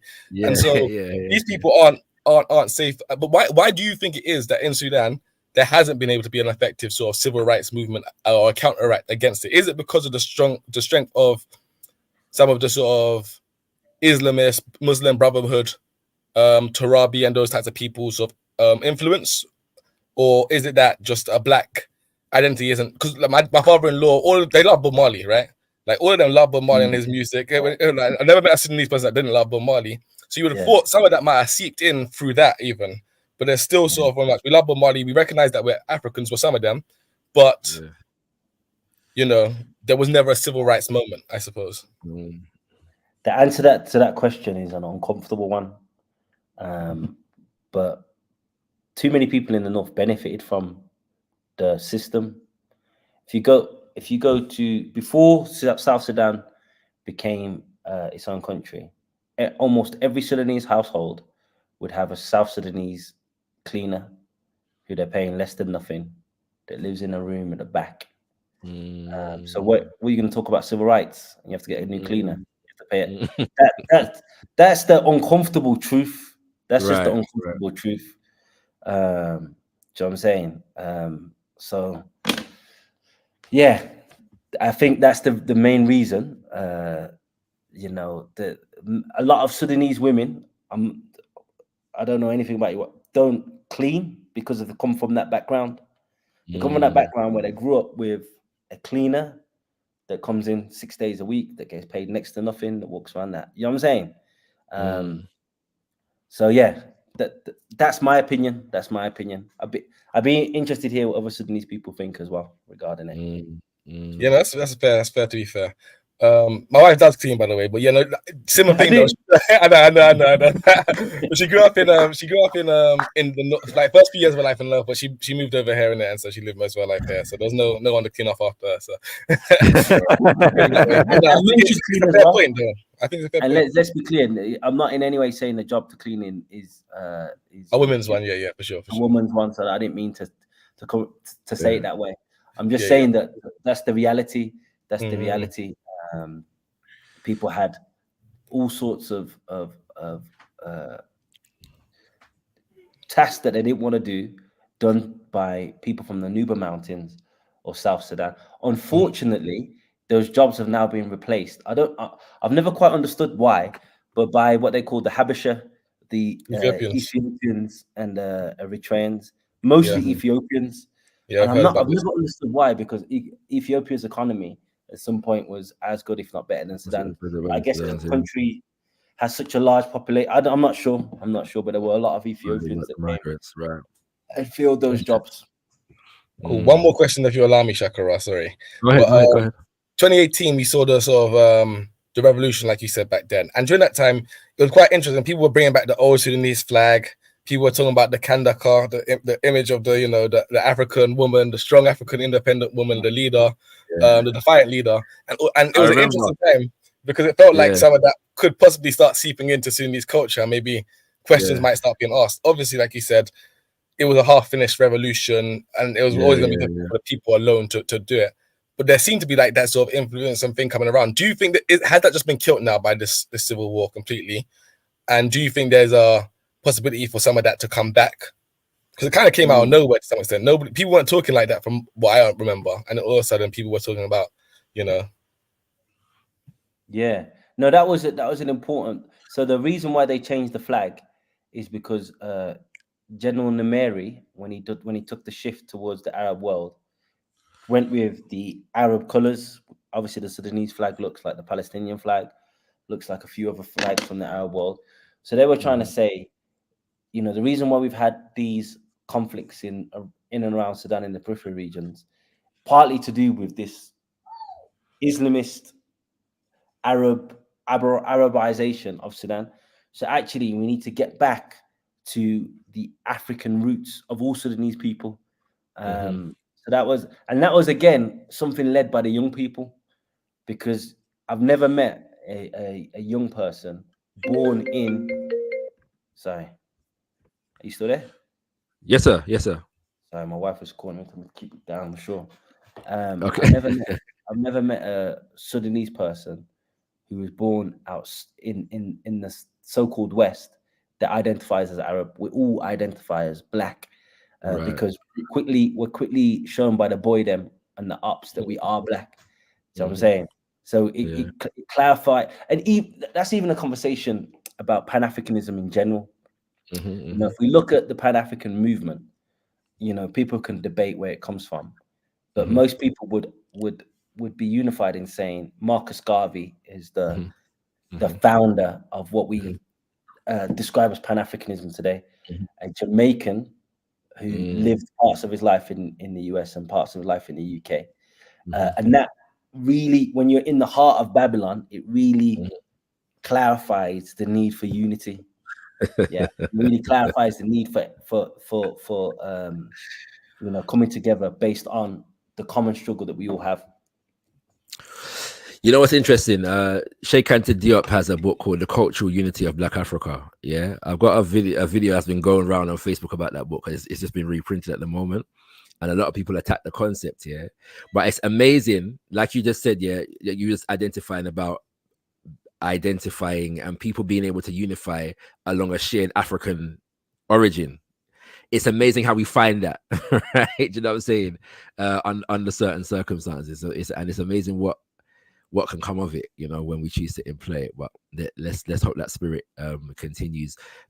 Scatter, feel free to stay where you are. Can I just add something more on that? It's something, since I moved to Kenya, I didn't realize how much tribal identity was so prevalent here. So I moved here. And then when I go to the UK and I meet Kenyans, there is none of that. It's like as soon as they're in the UK, they're Kenyan. They come back. They're Kikuyu, Luo. You know what I'm saying? It really and even when in the UK, I'm Kenyan, I'm African. So there's something about the experience about being in hostile territory, right, that strips all of this BS, right, that the colonizers kind of left us with. Absolutely. Semayu, I'm coming to you soon. Before you, however, was Isa, the Black Talek, the prodigal son, who has disappeared for a few years and decided to pop up for this show for some reason. I wonder what that reason could possibly be. No, I came back. I've been watching a few the other day. I was, okay. But, all right. Greetings. Good to hear your voice, bro. Yeah, that was Dave. Welcome to Kimbunga Media. Yeah, greetings to Shakarada, great brother Scattered Minds, the brother Semaya, and Assalamu alaikum, brother Ahmed. Walaikum salam. Yes, Aki. I put a question in the comments which I didn't know to highlight what Shakara said. So basically, my personal solution to a lot of these problems is, it would be seen as sectarian, right? So I'm just introducing that. But my question is related to, from my perspective previously, I always thought that the descendants of the Mahdi of Sudan had always had major influence in the sense of like a spiritual, but what's the word? A spiritual sense which could influence politics. So I was thinking, what happened? Because as far as I know, they did. And they were always somewhere there. So have they just been kicked out? You know what I mean? What's happening? Yes, that's a great question. So our last democratically elected leader of Sudan was Sadiq al-Mahdi, who is a direct descendant of the Mahdi that defeated the British and helped kill General Gordon and had his streets dragged through the streets of Umdurman on that beautiful day. So let me not get myself in trouble too much. More than enough trouble. You're allowed to say that here, my brother. You're allowed to say that here. Don't worry about it. Who's watching. Anyway, so they, in terms of influence, they still have a lot of influence. However, during the military dictatorship of Omar al-Bashir, a lot of these civilian elites did business with the army because the army controlled all of the industries in Sudan. So, part of the revolution was against the elite families like the Mehdi family, etc. Although for some, let me not generalize, for some they're still seen as an influential force because they were the last democratically elected leadership in Sudan. They come from the ancestry of an anti-colonial figure in Sudan, and so on. But yeah, it's not without its contradictions, because without going too much into history, during the time of the Mehdi, they recruited people from South Sudan to help them defeat the Ottomans, saying that when you help us defeat the Ottomans, we'll get rid of this slavery. And then during the decade or so of Mehdi rule, slavery was in practice. So for some people, they are the epitome of Arab elitism. hypocrisy and Arab elitism. You know, they'll use you know the slogan of revolution to get into power, and then you know we'll sell the people out when the opportunity arises. Before you come back, Isa, to hold your point, just don't forget your point. But just to say, brothers and sisters, this is the reason why people, even though Sudan was independent before Ghana, Ghana is given the pride of place, right? In the sense of the fact that as far as Black Africa is concerned, you know, those dynamics in Sudan tainted the energy and the vibration, and because a lot of people didn't consider themselves, well, as Brother Ahmed has said, identified as Arab, it affected how the global Pan-African diaspora saw that particular independence movement, which is why you get Sudan in 1956, but Ghana in 1957. When people talk about Ghana, and hardly anybody speaks about Sudan, right? You know what I'm saying in that regard, as far as the anti-colonial movement is concerned. But go ahead, Isa. Yeah, brother. Well, did the person, is it Sadiq, you just mentioned, did he pass away like either this year or last year? The one you're talking about? That's for you. Oh, yes, he passed away. He passed away very recently. Yeah. Okay, so either this year or last. Yeah, he passed away, and he passed away in the UAE. Wow. Which was was that suspicious? A strange thing. So there's a whole. He was an old man, so the conspiracy theories are not widespread, but there's a whole conspiracy theory about that as well, because he went to the UAE because he had COVID, and then died there. And obviously the UAE is against civilian rule. He's seen as a charismatic person that can, you know, mobilize the civilian population, and then he dies of COVID in the UAE. See, this is what I'm thinking, where I remember watching a documentary where the same person you're talking about says one of the regrettable things was that they made the issue a race issue between, you know, whichever identity, because it seemed what happened. You see, when you're talking about Arab, what happened? Because as far as I know, they've got the Nuba or the Nubian identity. This is what I knew before. It was more proud to be Nubian, and then the Nubians had issues with the South Sudan, which they were trying to say was what we call black.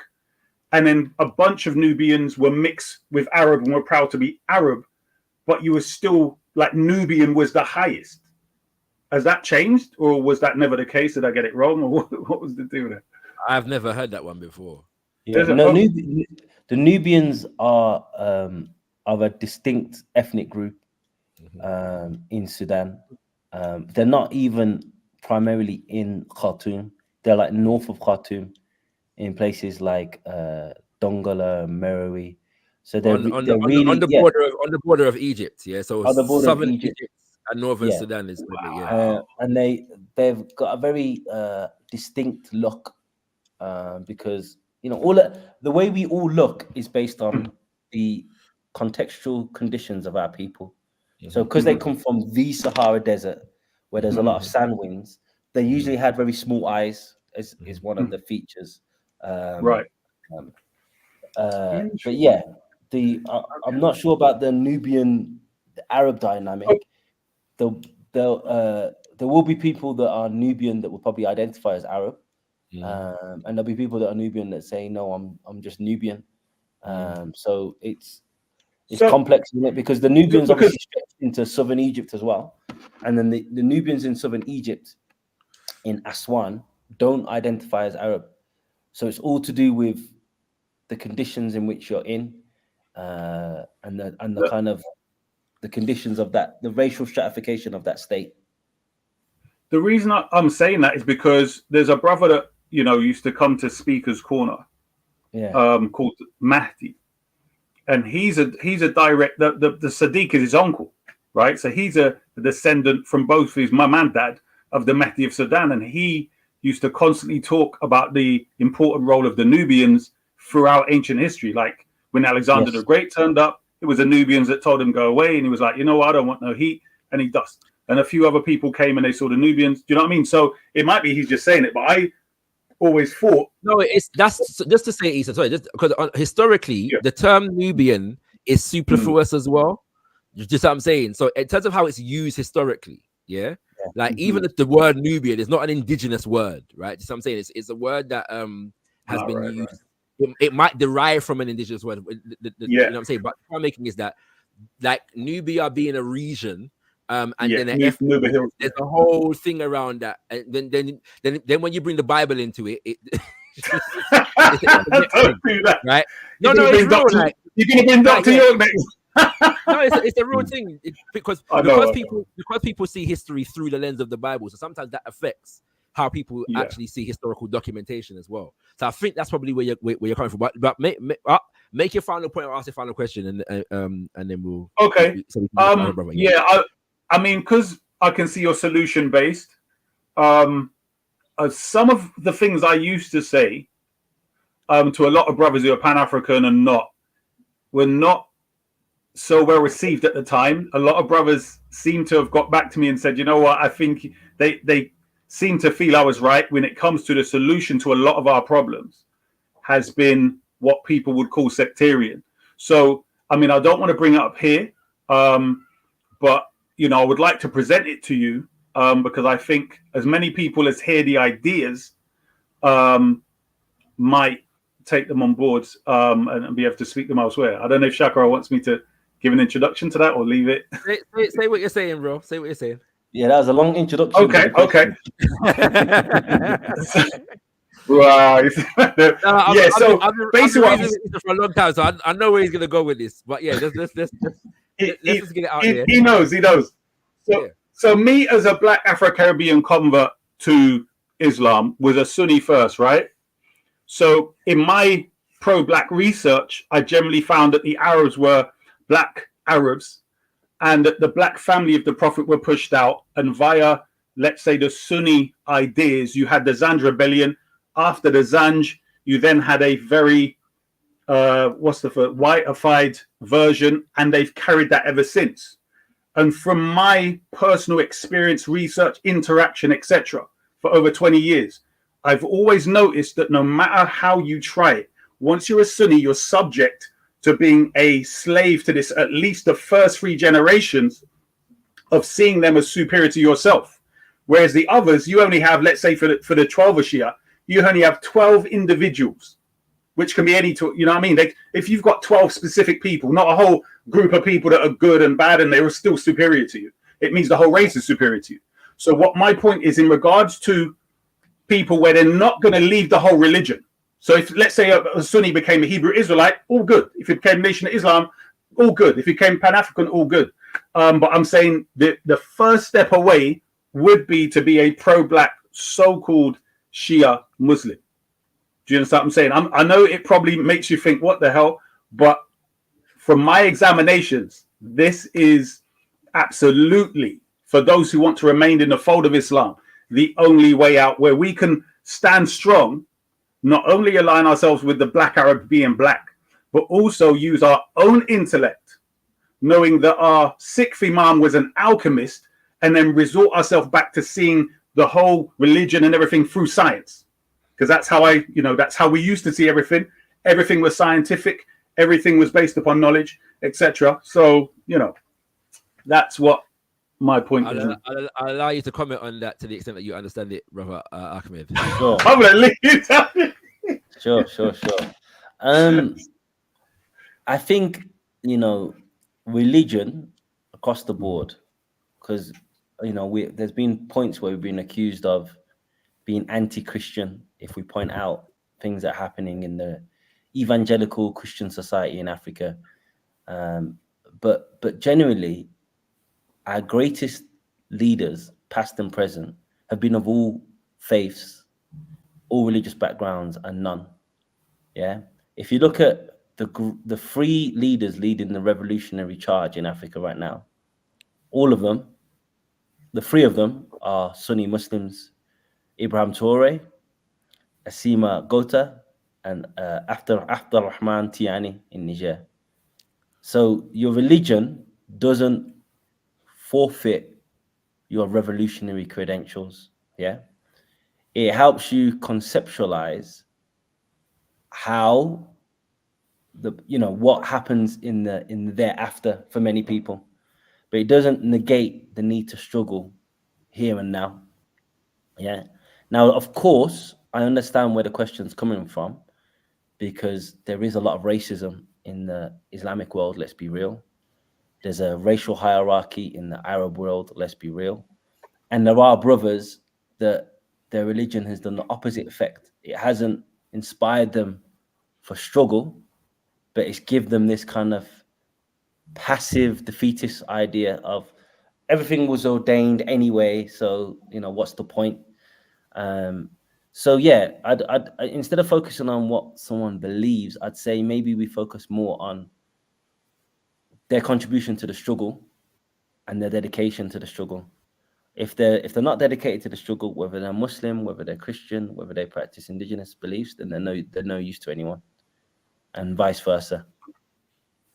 Absolutely. Okay, I mean, yeah, brilliant. Thank you very much, Brother Chakra, Brother Ahmed. You know what I mean? Keep things going. I think for me, I'm going to have to write either a book or something on that, because I can tell that even Chakra was like, to the degree you understand it. But thanks for letting me on, my brothers. The first two chapters of the book was the introduction to the question. Yeah, we look forward to we look forward to the rest of the chapters, bro. We look forward to the book. You know? Peace and love, my brother. East of the Black Select, legend of Speaker's Corner in the UK. Have you ever interacted with East of the Black Select, at Speaker's Corner? I'm bad with the names. I probably have. Okay. Right. But I'm real bad with the names. All right. No, I think if you had, you'd remember still. It's not an experience you usually forget. You know what I mean? So yeah. All right. The brother Semayu, Aibobo. Uhuru, my brother Shakara. Uhuru, how are you? All good, my brother. Uhuru, brother Ahmed. Uhuru. I've got to ask you a question before you ask me a question. What did you see the speech of the I think it's a transitional prime minister or president of Haiti at the UN? Did you see that 2 days ago? I did not. I did see the one from Burkina Faso and Mali, but not Haiti. Yeah, the Haiti guy. So this is just quickly on the Haiti guy. Break it down. He gave the most powerful speech against French involvement and colonialism and enslavement in Haiti. And the Western media, all of them, focused on the fact that he drank water from the jug straight. Literally, this is how you know what the media is about.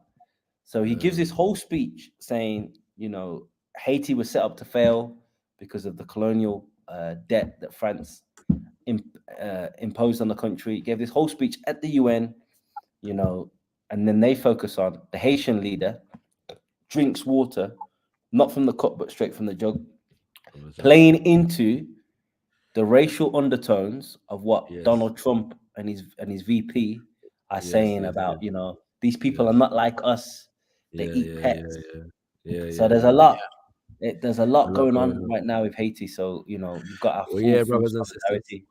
Absolutely, and stay tuned. We've got more coming in terms of our We Stand with Haiti series on Kimbunga Mia. So do stay tuned for that.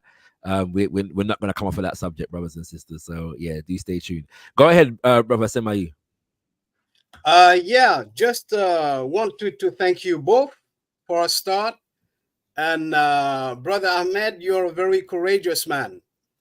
And there are not many people who come from that world. Let's say the Arabo-Islamized world, and come out with the mindset and the mentality that you have when it comes to Africa.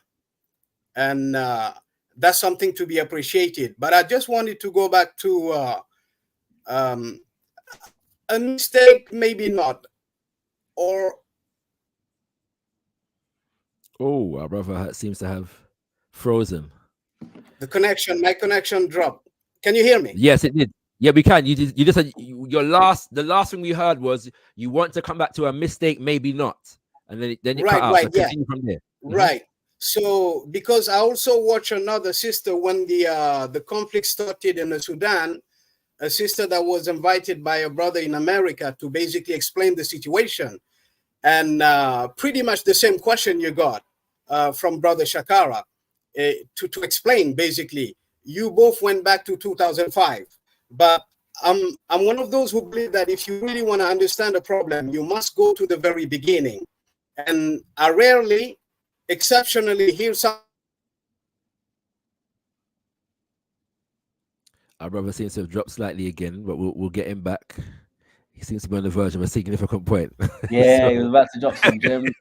He was about to drop some gems. Sorry, my brother, you back? The connection again.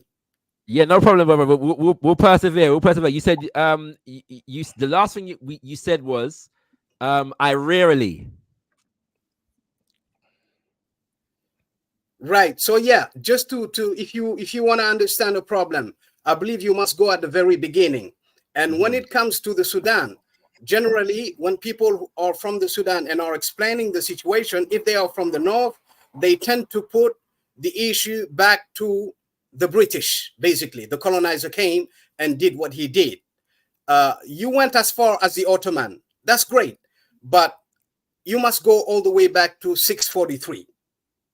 Prior to 643, the indigenous people of the Sudan did not look like nothing like Muhammad al-Bashir. The name al-Bashir did not exist on the land prior to 643. Okay? What happened? The Arab came, entered Africa in 639. They defeated the Roman, kicked them out of Egypt.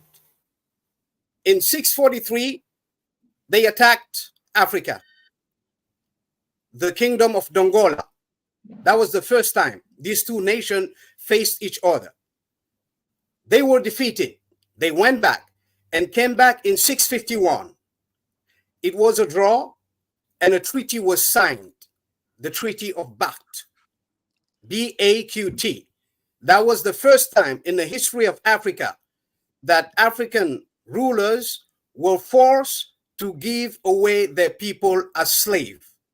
Retaliation, pretty much what the French did to Haiti.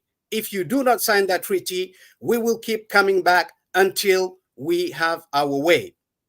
So this is when it started. So when you see the racial disparity between Northern Sudan and Southern Sudan, you can only explain it from that way. Of course, we can talk about the diversity, the genetic diversity in Africa. It is true. An African from South Africa does not necessarily look like phenotypically like an African from Chad. This is something that is definitely a diversity from a genetic standpoint. But when you see a indigenous population where women were kidnapped and raped, the resulting children from that encounter cannot be called a genetic diversity. It is as a result of a deliberate human interaction. So when we go back again to the two civil wars, both of them, we spoke about genocide, an attempt to literally eradicate a whole group of people based on race. And that's exactly what is happening to this very day to the people of Sudan. So when people say self-identified Arabs, it is not entirely correct. Of course, there might be a portion identified, but that might be also a portion that is definitely Arabized. They can retrace their ancestry. Just look at the names, for example. When I hear the name Kaballo, this is an indigenous name. You will not find an Arab that bears the name Kaballo. It is, and I don't know you, I don't know your history, but I guarantee you, if you check out, you will find that it is a totemic name. It has a specific meaning. But when it comes to Ibn Abdallah, there is no totemic meaning. It simply means the son of Abdallah. That is how we identify who are the Africans and who are the people that, if we did retrace their ancestry, their great-great-grandfather would indeed come from Yemen or come from Arabia. So just brother, to end my point, I think if we... I'm gonna ask you to land. Yeah, go ahead. Go ahead. To end the point, I just needed to insist on... Sorry? Finish your sentence, brother. Finish your sentence. Go ahead. Can you hear me? Yes, I was saying. So I just wanted to... Yeah, go ahead.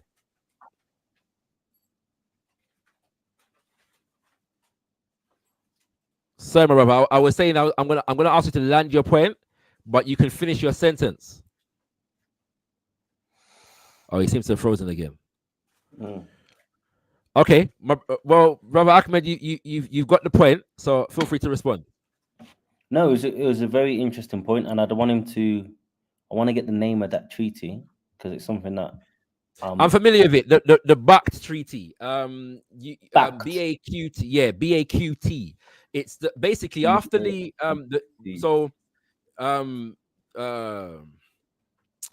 Second Battle of Dongola. Dongola, yeah, and so on and so forth, yeah. A treaty was signed. Now, having said that, yeah, because there's a lot of history around this. A treaty was signed between the Arabs and those who were in what is they called Sudan, or them called Nubia, and the Alwa, Dongola, and another province of what is today Sudan, and Egypt.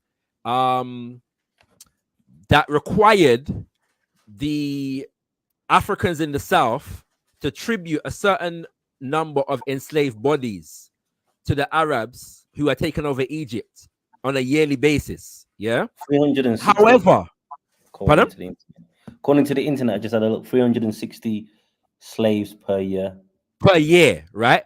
There is though questions as far as scholarship is concerned as to the extent to which the Africans actually, held up to that bargain, if that makes sense. Actually delivered these enslaved bodies on a yearly basis, because there was subsequent skirmishes as a result of non-adherence to the treaty, and so on and so forth. It's a topic that is beyond the scope of our conversation today. But if you, I'm trying to remember the name of an essay that I've read on it. So if I'm able to find it, I will say it before the end of the show. But yeah, finish your response, brother Ahmed. No, I was just gonna say it's something I need to look up, and I love that when people can teach you about the history of your own land that you weren't aware of. So it's definitely something I need to make myself aware of quick. I probably slightly disagree just on the basis of names. I don't think names is enough of a signifier, because again, if you look at Ibrahim Traore, that's a very Muslim name. No one would dispute that he's ethnically, culturally a Black African. We have brothers from Senegal that have some of these names as well. So the name alone, only thing I'd probably disagree with. I don't think the name alone tells a story, but everything else that you said is very valid and something that I need to look more into. Thank you very, very much, my brother Semayu. We appreciate your presence here. And if you're not subscribed to Kimbunga Media, subscribe to Kimbunga Media, and we look forward to discussing things with you more, my good brother. All right. Okay. Gonna clear the panel now, because I want to respect our brother Ahmed's time. I did get the impression though, Scattered, if you did want to say one more thing, I will allow it. Feel free if you don't. Okay, cool. All right. So that's fine. Yeah. So give thanks to Scattered Minds for coming through. Right, brother Ahmed, we appreciate you coming through. Once again to break this down for us. Can we give brother Ahmed some Black Power fist in the chat, please?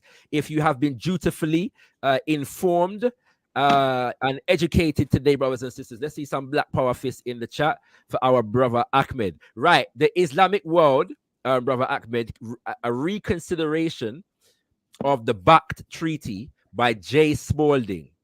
Yeah. So what the good thing about the article is that it also explores previous interpretations and previous scholarship. So you can also look into the previous scholarship as well. Yeah. So the Islamic World, a reconsideration of the Bakht Treaty by J. Spalding. Spalding is Spaulding. Yeah, that's the name of the piece. It's some of the latest research on that particular treaty and what it's supposed to have represented, and what it actually did represent in actuality. Yeah. Right. Give it thanks for those who are sharing the Black Power fist in appreciation of Brother Ahmed's, ministry to us today. Brother Ahmed, I mean, it's difficult to, when you go through the length, breadth, and depth of the problems, and the crisis that you have outlined today. It gets to a point where people ask, so what's the solution? Right? You know what I'm saying? That's a simple question to answer, But as we have an international audience here at Kimbunga Media, and as a global African community, what do you see as ways that we can at least assist in remedying the plight of our people in Sudan at the moment, from the smallest to the biggest thing? And more generally, what do you see as far as beyond now what we would prescribe? What do you think is the road ahead based upon the material circumstances as it stands at the moment? And that would be our final question. So to answer the question about the solution, I think the young people at the end of 2018, 2019 were on the right path, in the sense of trying to reconfigure our identity. You can't have a place as diverse linguistically, religiously, all those things as Sudan, and then try and fit it into a rigid identity that originates from outside Sudan. Let's just be clear. So, the way that you unite a people is if you unite them under an umbrella, an identity that they can all ascribe to. And I think the attempt by the young people to, stop, firstly, I know the brother didn't like the term, but stop identifying with the Arab world. Even in the case of Omar al-Bashir, of what he's saying, at best, he's mixed. At best. At best, you know what I'm saying? I get that. So he's still not Arab. You know what I'm saying? And what is Arab? That's a whole thing that we can decontextualize as well.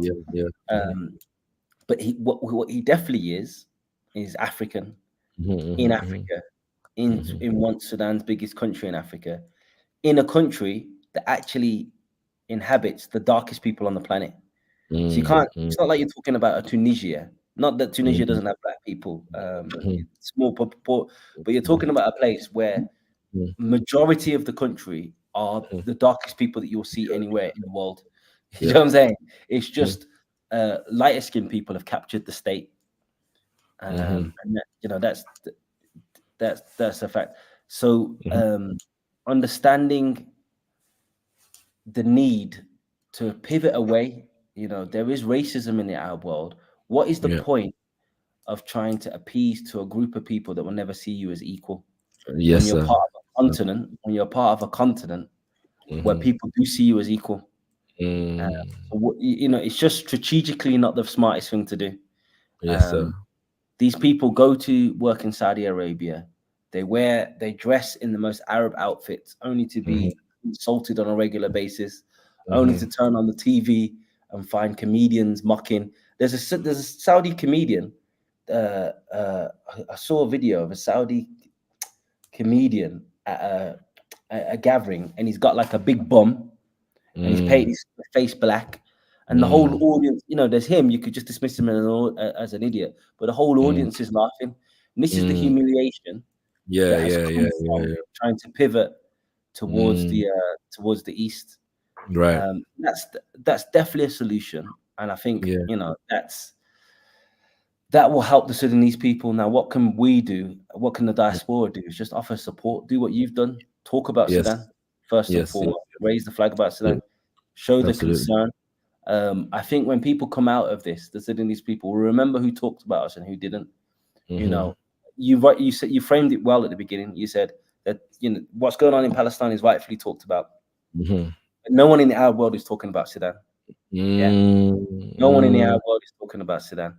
So how many more examples do you need that they do not see us as them before you wake up and realize where your political destiny is and where your future is, and your future is Africa. And in my opinion, the future for all Africans is the United States of Africa. Yes, sir. And that's we unite or perish, as Dr. Kwame Nkrumah said. That's the solution. Yes, sir. Thank you very, very much, my brother. You know what I'm saying? Thank you very, very much. You know, I really do appreciate you taking the time to do this with everything that you've got going on at the moment. I don't take it lightly. The most powerful government in the world is currently attacking you. Yeah, let's be straight about that. And so I know that you've got a lot on your plate at the moment, and I really, really, really am humbled by your presence here.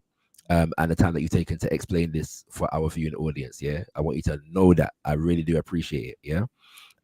Having said that, people are going to want to know how they can stay in tune as best as possible with African Stream. So let people know how they can actually do that. So currently, our website is still up. Patreon site is still up, and X, formerly known as Twitter, is still up. I'm also on Rumble. So Rumble's probably the only one that's most likely not to go. Because it's not. So that's where you can find us. That's where we'll continue to post as long as we can. That's where you can find the work that we can do. And the next story that we're going to look into, for sure, thanks to this podcast, is the BACT Treaty.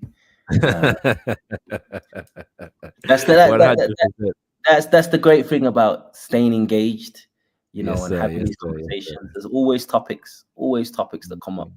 Always topics that come up. Knowledge is not limited; it's limitless. Well, let me say this. I first the article that I read to you was actually recommended for me by Uncle Dan Juma, who is a legend of an elder legend of speakers corner as well. But we was in a debate and he mentioned this thing to me, so I went ahead of it. It's a very good article. Having said that, I would also encourage brothers and sisters to join African Stream's Telegram channel. Yeah. Yeah, thanks for that Telegram. Yeah, you know what I'm saying? Because you get daily updates in there. I can't even keep up with the Telegram channel, but and you get also good news updates as well about issues in the Pan-African world. So enough of the times that I'm talking to you, and I've said it to you before, when I'm updating you on a subject, I've got it from because they posted about it in the African Stream Telegram channel. Yeah, and so do join that as well, which I'm sure you can access that through the website as well, right? Yeah. So africanstream.com, brothers and sisters, stay tuned. It's africanstream.media. Africanstream.media. Yeah, africanstream.media to stay in tune with all things African Stream. And it goes without saying, as we said already, we stand with African Stream. We are all African Stream. And so keep up the good work, my brother. And thank you for your time. I know you're a family man, so let me let you go. Yeah. It's late over there in Kenya at the moment, but feel free to let yourself out as I close the show. Much appreciated. Sure. And thank you, brother, for having me. And thank you for all the work that you do on behalf of our people. We as a community in Kenya, in the UK, the whole African diaspora, global family, we support you and we respect you, bro. Much appreciated, brother. Peace and blessings. Uhuru. All right, family. Yeah, that's Ahmed Kaballo, you know what I mean? CEO of African Stream, giving thanks to all those who were sharing their Black Power fists, you know what I'm saying, in appreciation of the information that our brother has shared. It's a complicated issue in Sudan, yeah? And I'll be honest with you, brothers and sisters, sometimes, you go through an issue like this and you're left with the weight of the magnitude of the problem and what it's going to take to solve that problem, along with all the other problems that we have to solve. Sudan itself is a monumental task to solve. Congo in and of itself is a monumental task to solve. Azania, South Africa in and of itself is a monumental task to solve. Kenya in and of itself is a monumental task to solve. Haiti, Jamaica, Trinidad, Cuba, Brazil, all in and of themselves, Grenada, monumental tasks to solve, brothers and sisters, let alone trying to solve them in some way, shape, or form collectively. But the reality is that based upon the fact that the forces that orchestrate these detrimental circumstances, geopolitical realities, are in fact global forces that operate and organize and institutionalize themselves collectively, there is no other way that we're going to solve these problems other than through a collective, unified effort, brothers and sisters. In no other formation are we going to amass the kind of people power that is required to properly solve those problems. Nobody said it will be easy. It will be challenging. But that is the task that must be done. And so we give thanks to brothers like Ahmed Kaballo for increasing our knowledge, our awareness, our consciousness in terms of the truth of the dynamics, in terms of a proper analysis of the problem from which we will be able to find relevant solutions.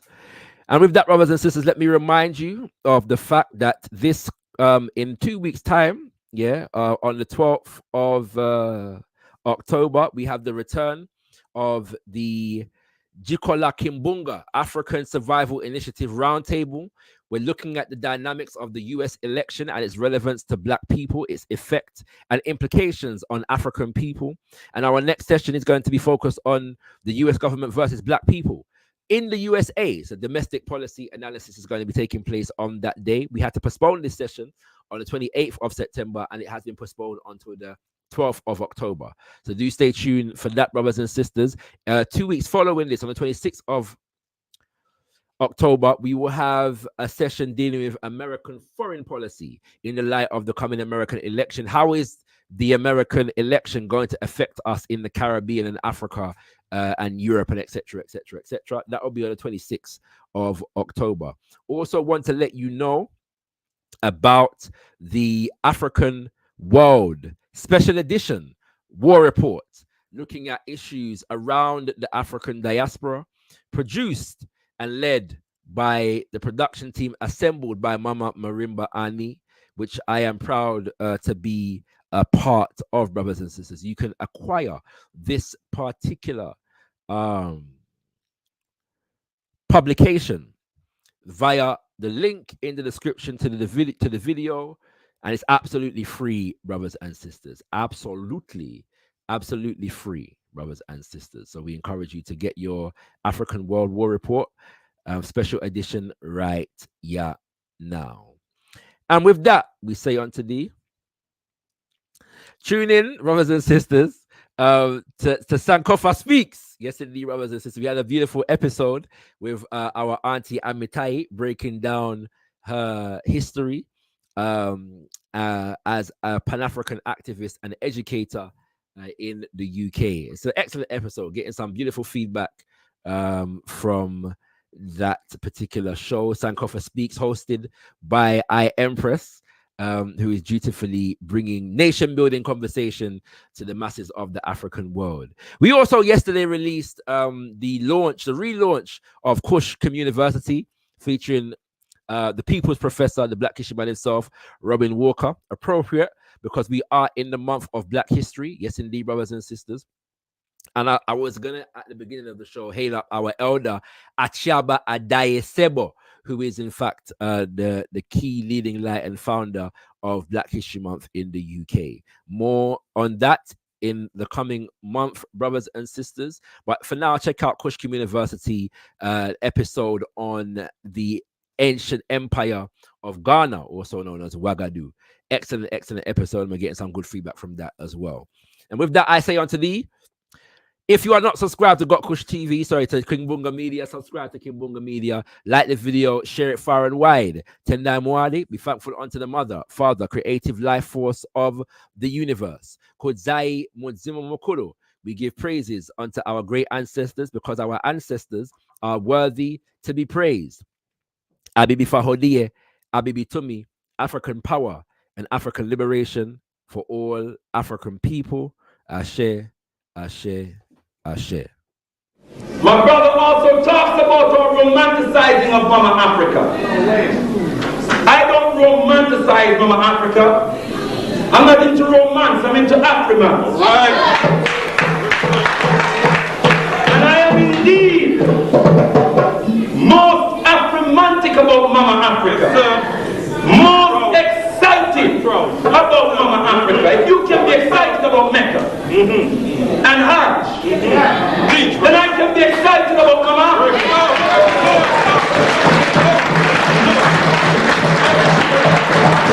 The largest and most powerful real estate on the face of the earth, which belongs to us. Right.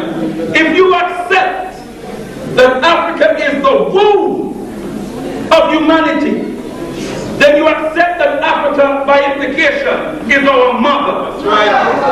That's right. We came out of the womb of Africa. That's so. Africa is our mother. That's right.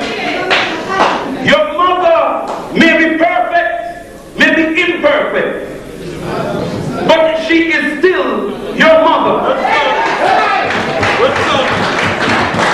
Africa is my mother, and her state presently is most imperfect, but she is still my mother. There was a woman, an African woman, who was in university.